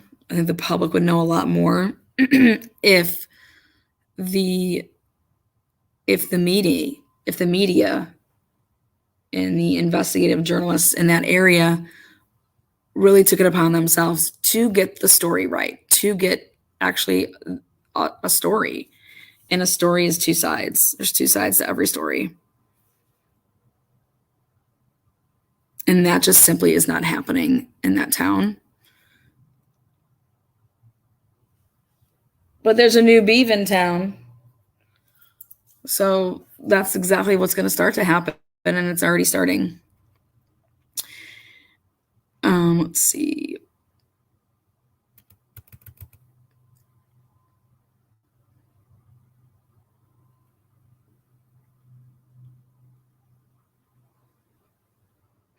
Oh my God.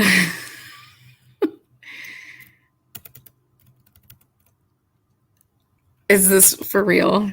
They should have looked for what? Ordered the bag of dicks. It's not a huge town, and only so many places sell bags of dicks. Maybe I'm asking for too much, but Paper Trail has to be there for their bag of dicks. I just had to read that comment. Yes, Rachel's phone would have had tons of texts from Sheldon. If she was, if he was so obsessed and kills her out of passion.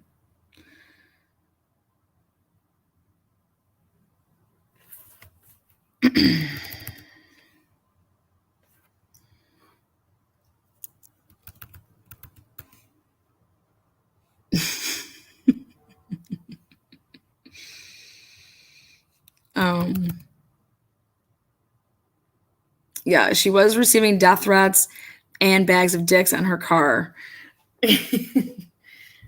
I think the wording I used was black dildos and things like that. I don't recall saying a bag of dicks, but bag of dicks is one of my favorite sayings, so we'll roll with it. But definitely we should go out there and Paper Trail's a bag of dicks. Now that made my Sunday. I just have to say thank you for that.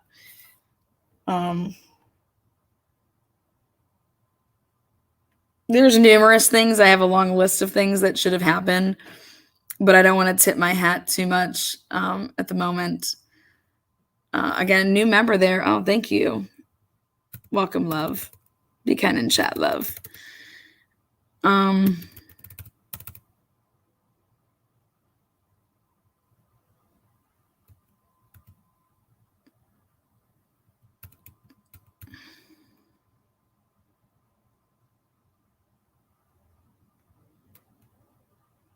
I mean, either Sheldon is a sociopath,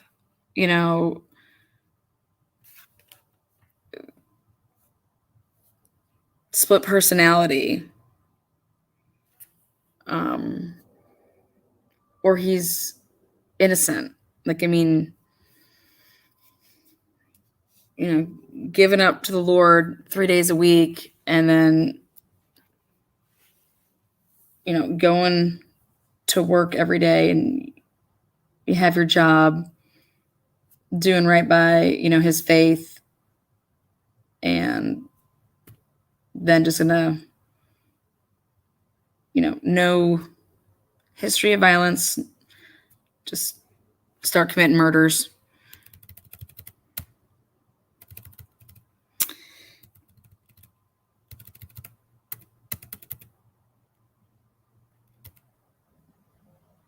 So, if this is from Mike dropping mom, so if the whole Al Clippa law enforcement in theory was so certain about Pew, which clearly stemmed from Rachel, why has there been no questioning held behind bars, etc., for before Pew happened?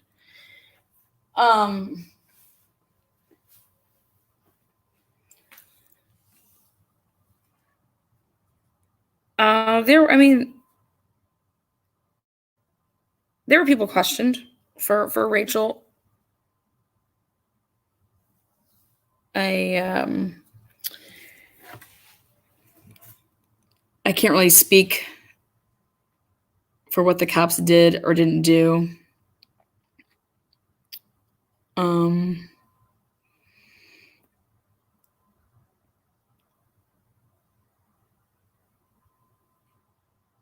For all we know, a lot of things could have been talked about with journalists in Al Clippa, and nothing's getting published.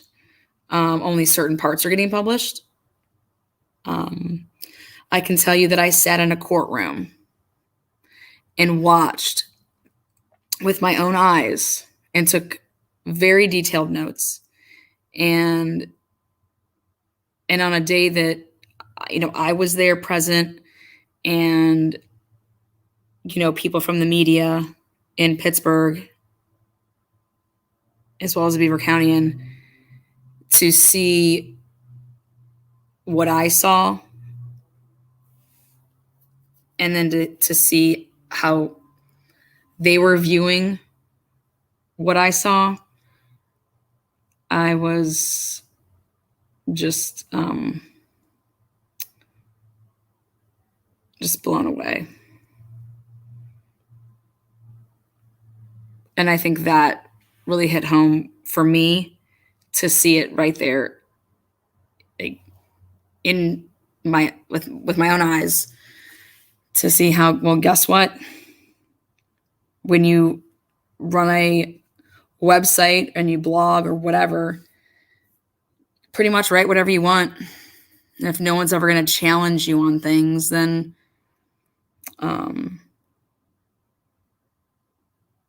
unless you were there personally, you wouldn't be able to say that didn't happen in the courtroom, or that's not what's happening, or this, that, or the other. And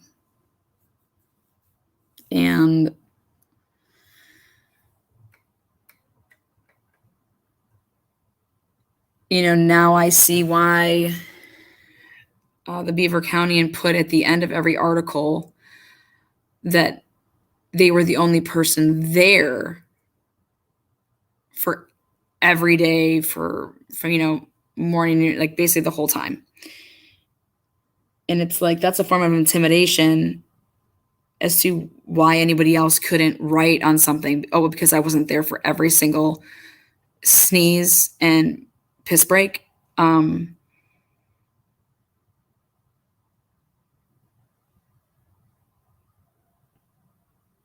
But to think that someone, just because someone's there and that they're going to report on it fairly, or that's not what was happening. And I saw it with my own eyes. And then if other reporters are taking what somebody else is saying and just going with it, then you're just as much to blame. To say that the prosecution is continuing to build a case against Sheldon was laughable. That was their headline with one of the days. And I was just like, this is unbelievable. How could there be no mention, and not in black and white across the headlines, to say bullets or casings at the scene not found in defendant's house. Multiple bullets were used. I mean, that was just brushed over, like, it's all right. Inconclusive ballistics. Inconclusive ballistics. How about this? Mysterious blanket. Who? Mysterious tow truck driver. Mysterious.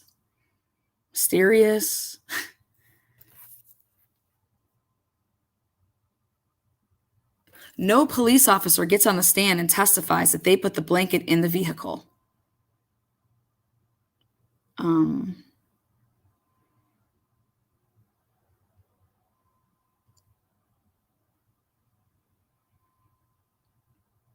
Pugh's phone was unable to be opened by any experts. What? On the stand, quote unquote, whoever was up there at the time said, well, from my understanding, we weren't able to get in it because it was encrypted. What? Every phone's encrypted. What do you mean you couldn't get into Pugh's phone? So that phone, if you're able to get into it down the road here, would be considered new evidence.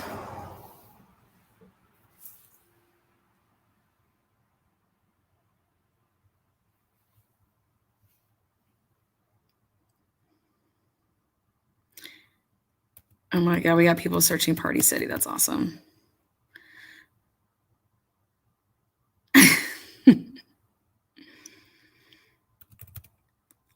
I'm sorry, but Black Dildos, aka Bag of Dicks, screams a revenge motive from an Italian native. The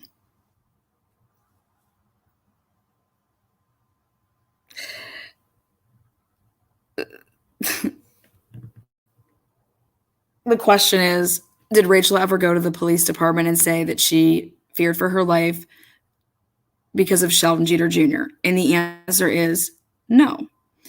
Did she or her family ever go to the police and say she was in fear of her life because of what? I mean, if they went there and they were reporting on this, the Beaver Countian is the only person that would know the answer to this. And did he record the conversations? Because I have a hard time after what I've witnessed, unless I heard or saw Rachel saying it herself. But who was she scared of? Who was she? She's getting death threats. She's getting this. She's getting that.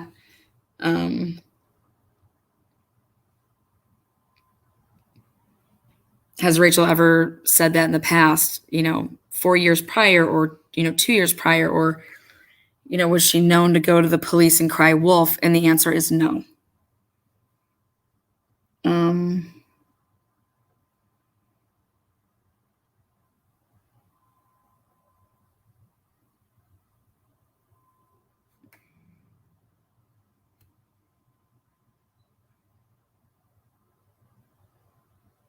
And then ultimately, within those months after that leak, she is murdered. So Rachel was scared. Rachel spoke up on it. And she clearly had a reason to be scared, and it wasn't bullshit, because the woman was gunned down and murdered on Mother's Day in her mother's driveway. She had a reason to be scared. She had a reason to be frightened, or because she ended up murdered. So no, she wasn't playing around.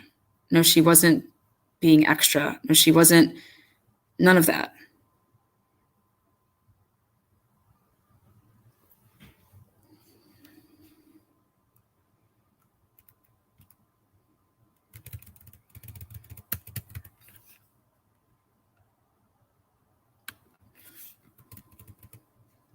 I think that friends of people put those bag of dicks, dildos, whatever, on her car. 100%. It's childish as fuck, but people think that's funny.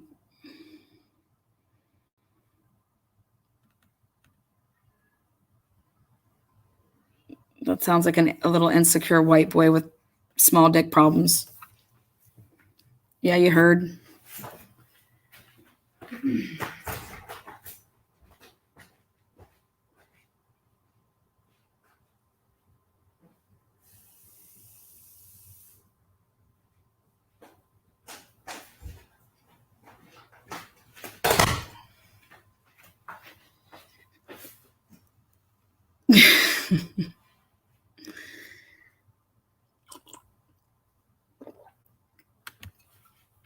I knew that would get a yes.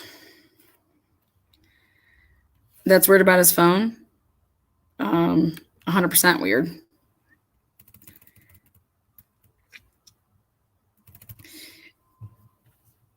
I don't think that Rachel would be scared of a just, teenager turning 20-year-old.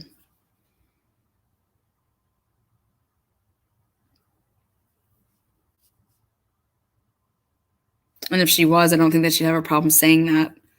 If she thought he was like, I don't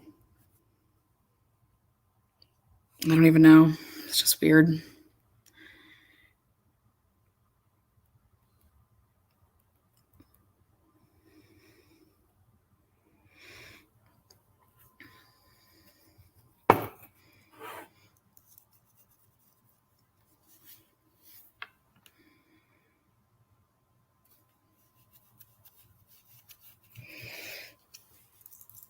I just think that this whole Sheldon and Rachel thing, people need to get off of it. There's no proof of it. And I think that I'm a pretty smart person. And I think that that's why I'd have a pretty big issue with the Beaver County if I was the Del Tondos as well. If this was a narrative they were pushing and that wasn't the narrative. I think that I would have a problem with that if I was the Del Tondos as well. Once again, I'm going to challenge the media in the surrounding areas of Aliquippa that fall in Beaver County to go get the scoop on Rachel's employment.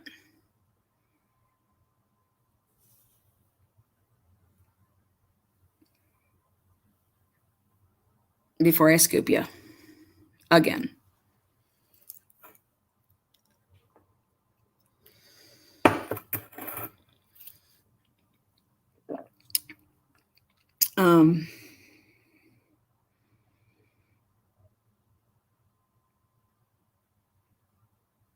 I know in a couple of other states that, especially the state I live in, the teachers union is very strong and they fight for their teachers and things like that.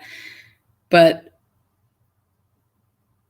for Rachel to be November, December, January, February, March, April, May, what is that, 6 months?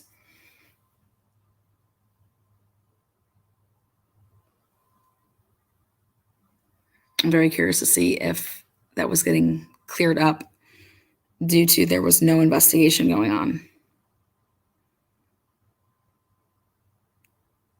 Normally the school says, we're doing an investigation. The school says, okay, well, we're going to, help your investigation, or, all right, we're going to go ahead and suspend this teacher with pay until, whatever gets sorted out. Well, there was no investigation because the police department says there was no wrongdoing and there should have never been a report even in the first place, yada, yada, yada. So then why was Rachel still not cleared, publicly? People want to say rumors that Rachel had a lawyer because she thought she was getting arrested. That is 100% not true. Rachel had a lawyer because she was going to be suing. Hello, all of her stuff was just leaked. All of her private information, like her social security number, signatures, all this stuff.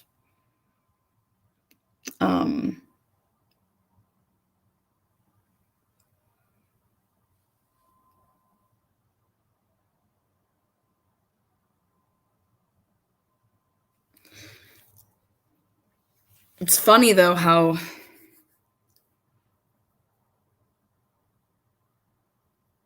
once again it all comes back on the media.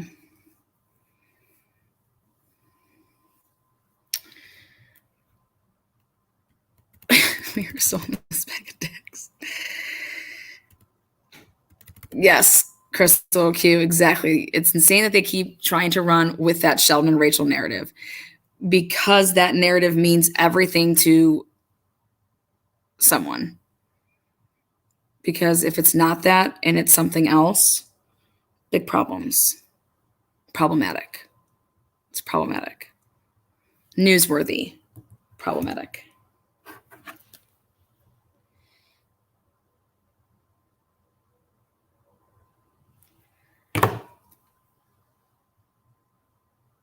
Again, guys, I have my source, and I'm going to end with this. My source knows that it wasn't Sheldon Jeter Jr. who committed the crime against Pio.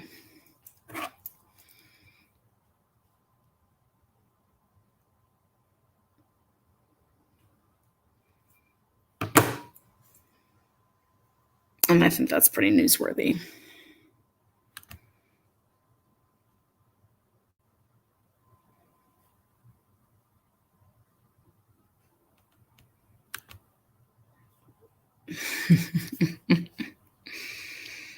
Maybe. Hello, Renee. Welcome.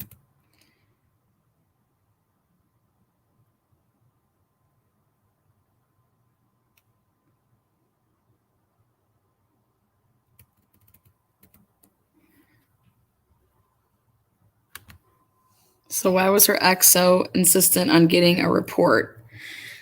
Oh, you'd have to ask him. But the real reason, you'd have to ask Matt Motz.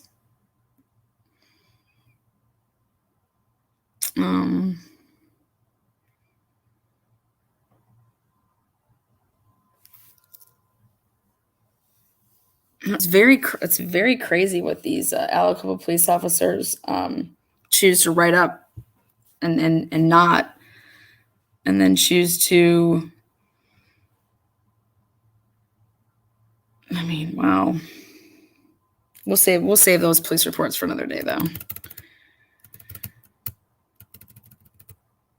Yeah, why would you want an incident report all that time later? Because the setup is real, folks.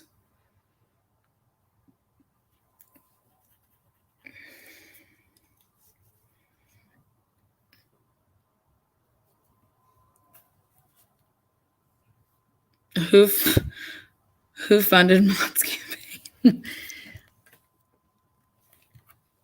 I don't know.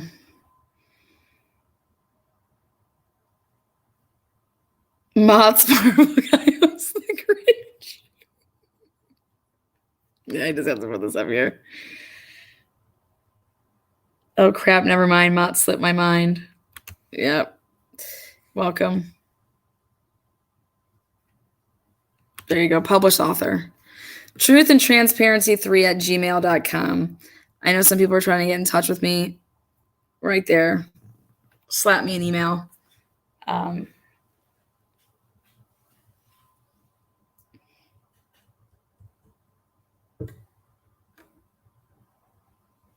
Jamie Brown is innocent. Sheldon Jeter Jr. is innocent. And don't think I haven't forgot about the 2016 Gilliam case. And once again, it all comes full circle. And I plan on proving who committed that unsolved murder and giving Gilliam's sister and his family,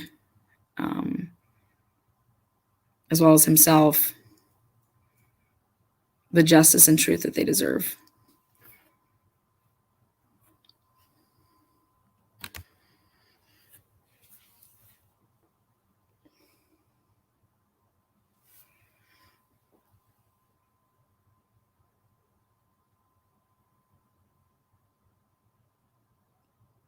Let's all hope that Kim Tesla does the right thing this Wednesday. He has a chance to define his career and start righting some of these wrongs. And let's see if he's up to the challenge.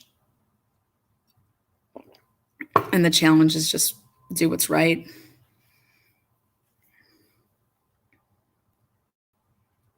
You guys all be kind in chat, love. Be kind out there. Be safe.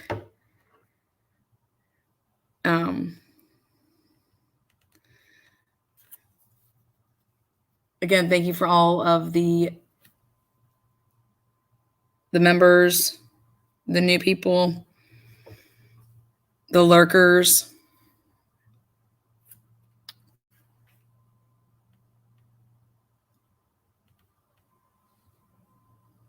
If you see something, say something.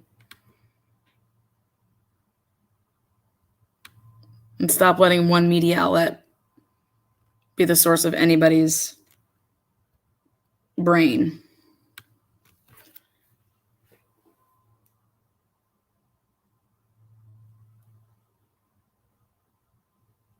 You guys have been great in chat, love. We'll see you guys soon. Aliquippa Bay Mamas out there, I see you. Nothing but love.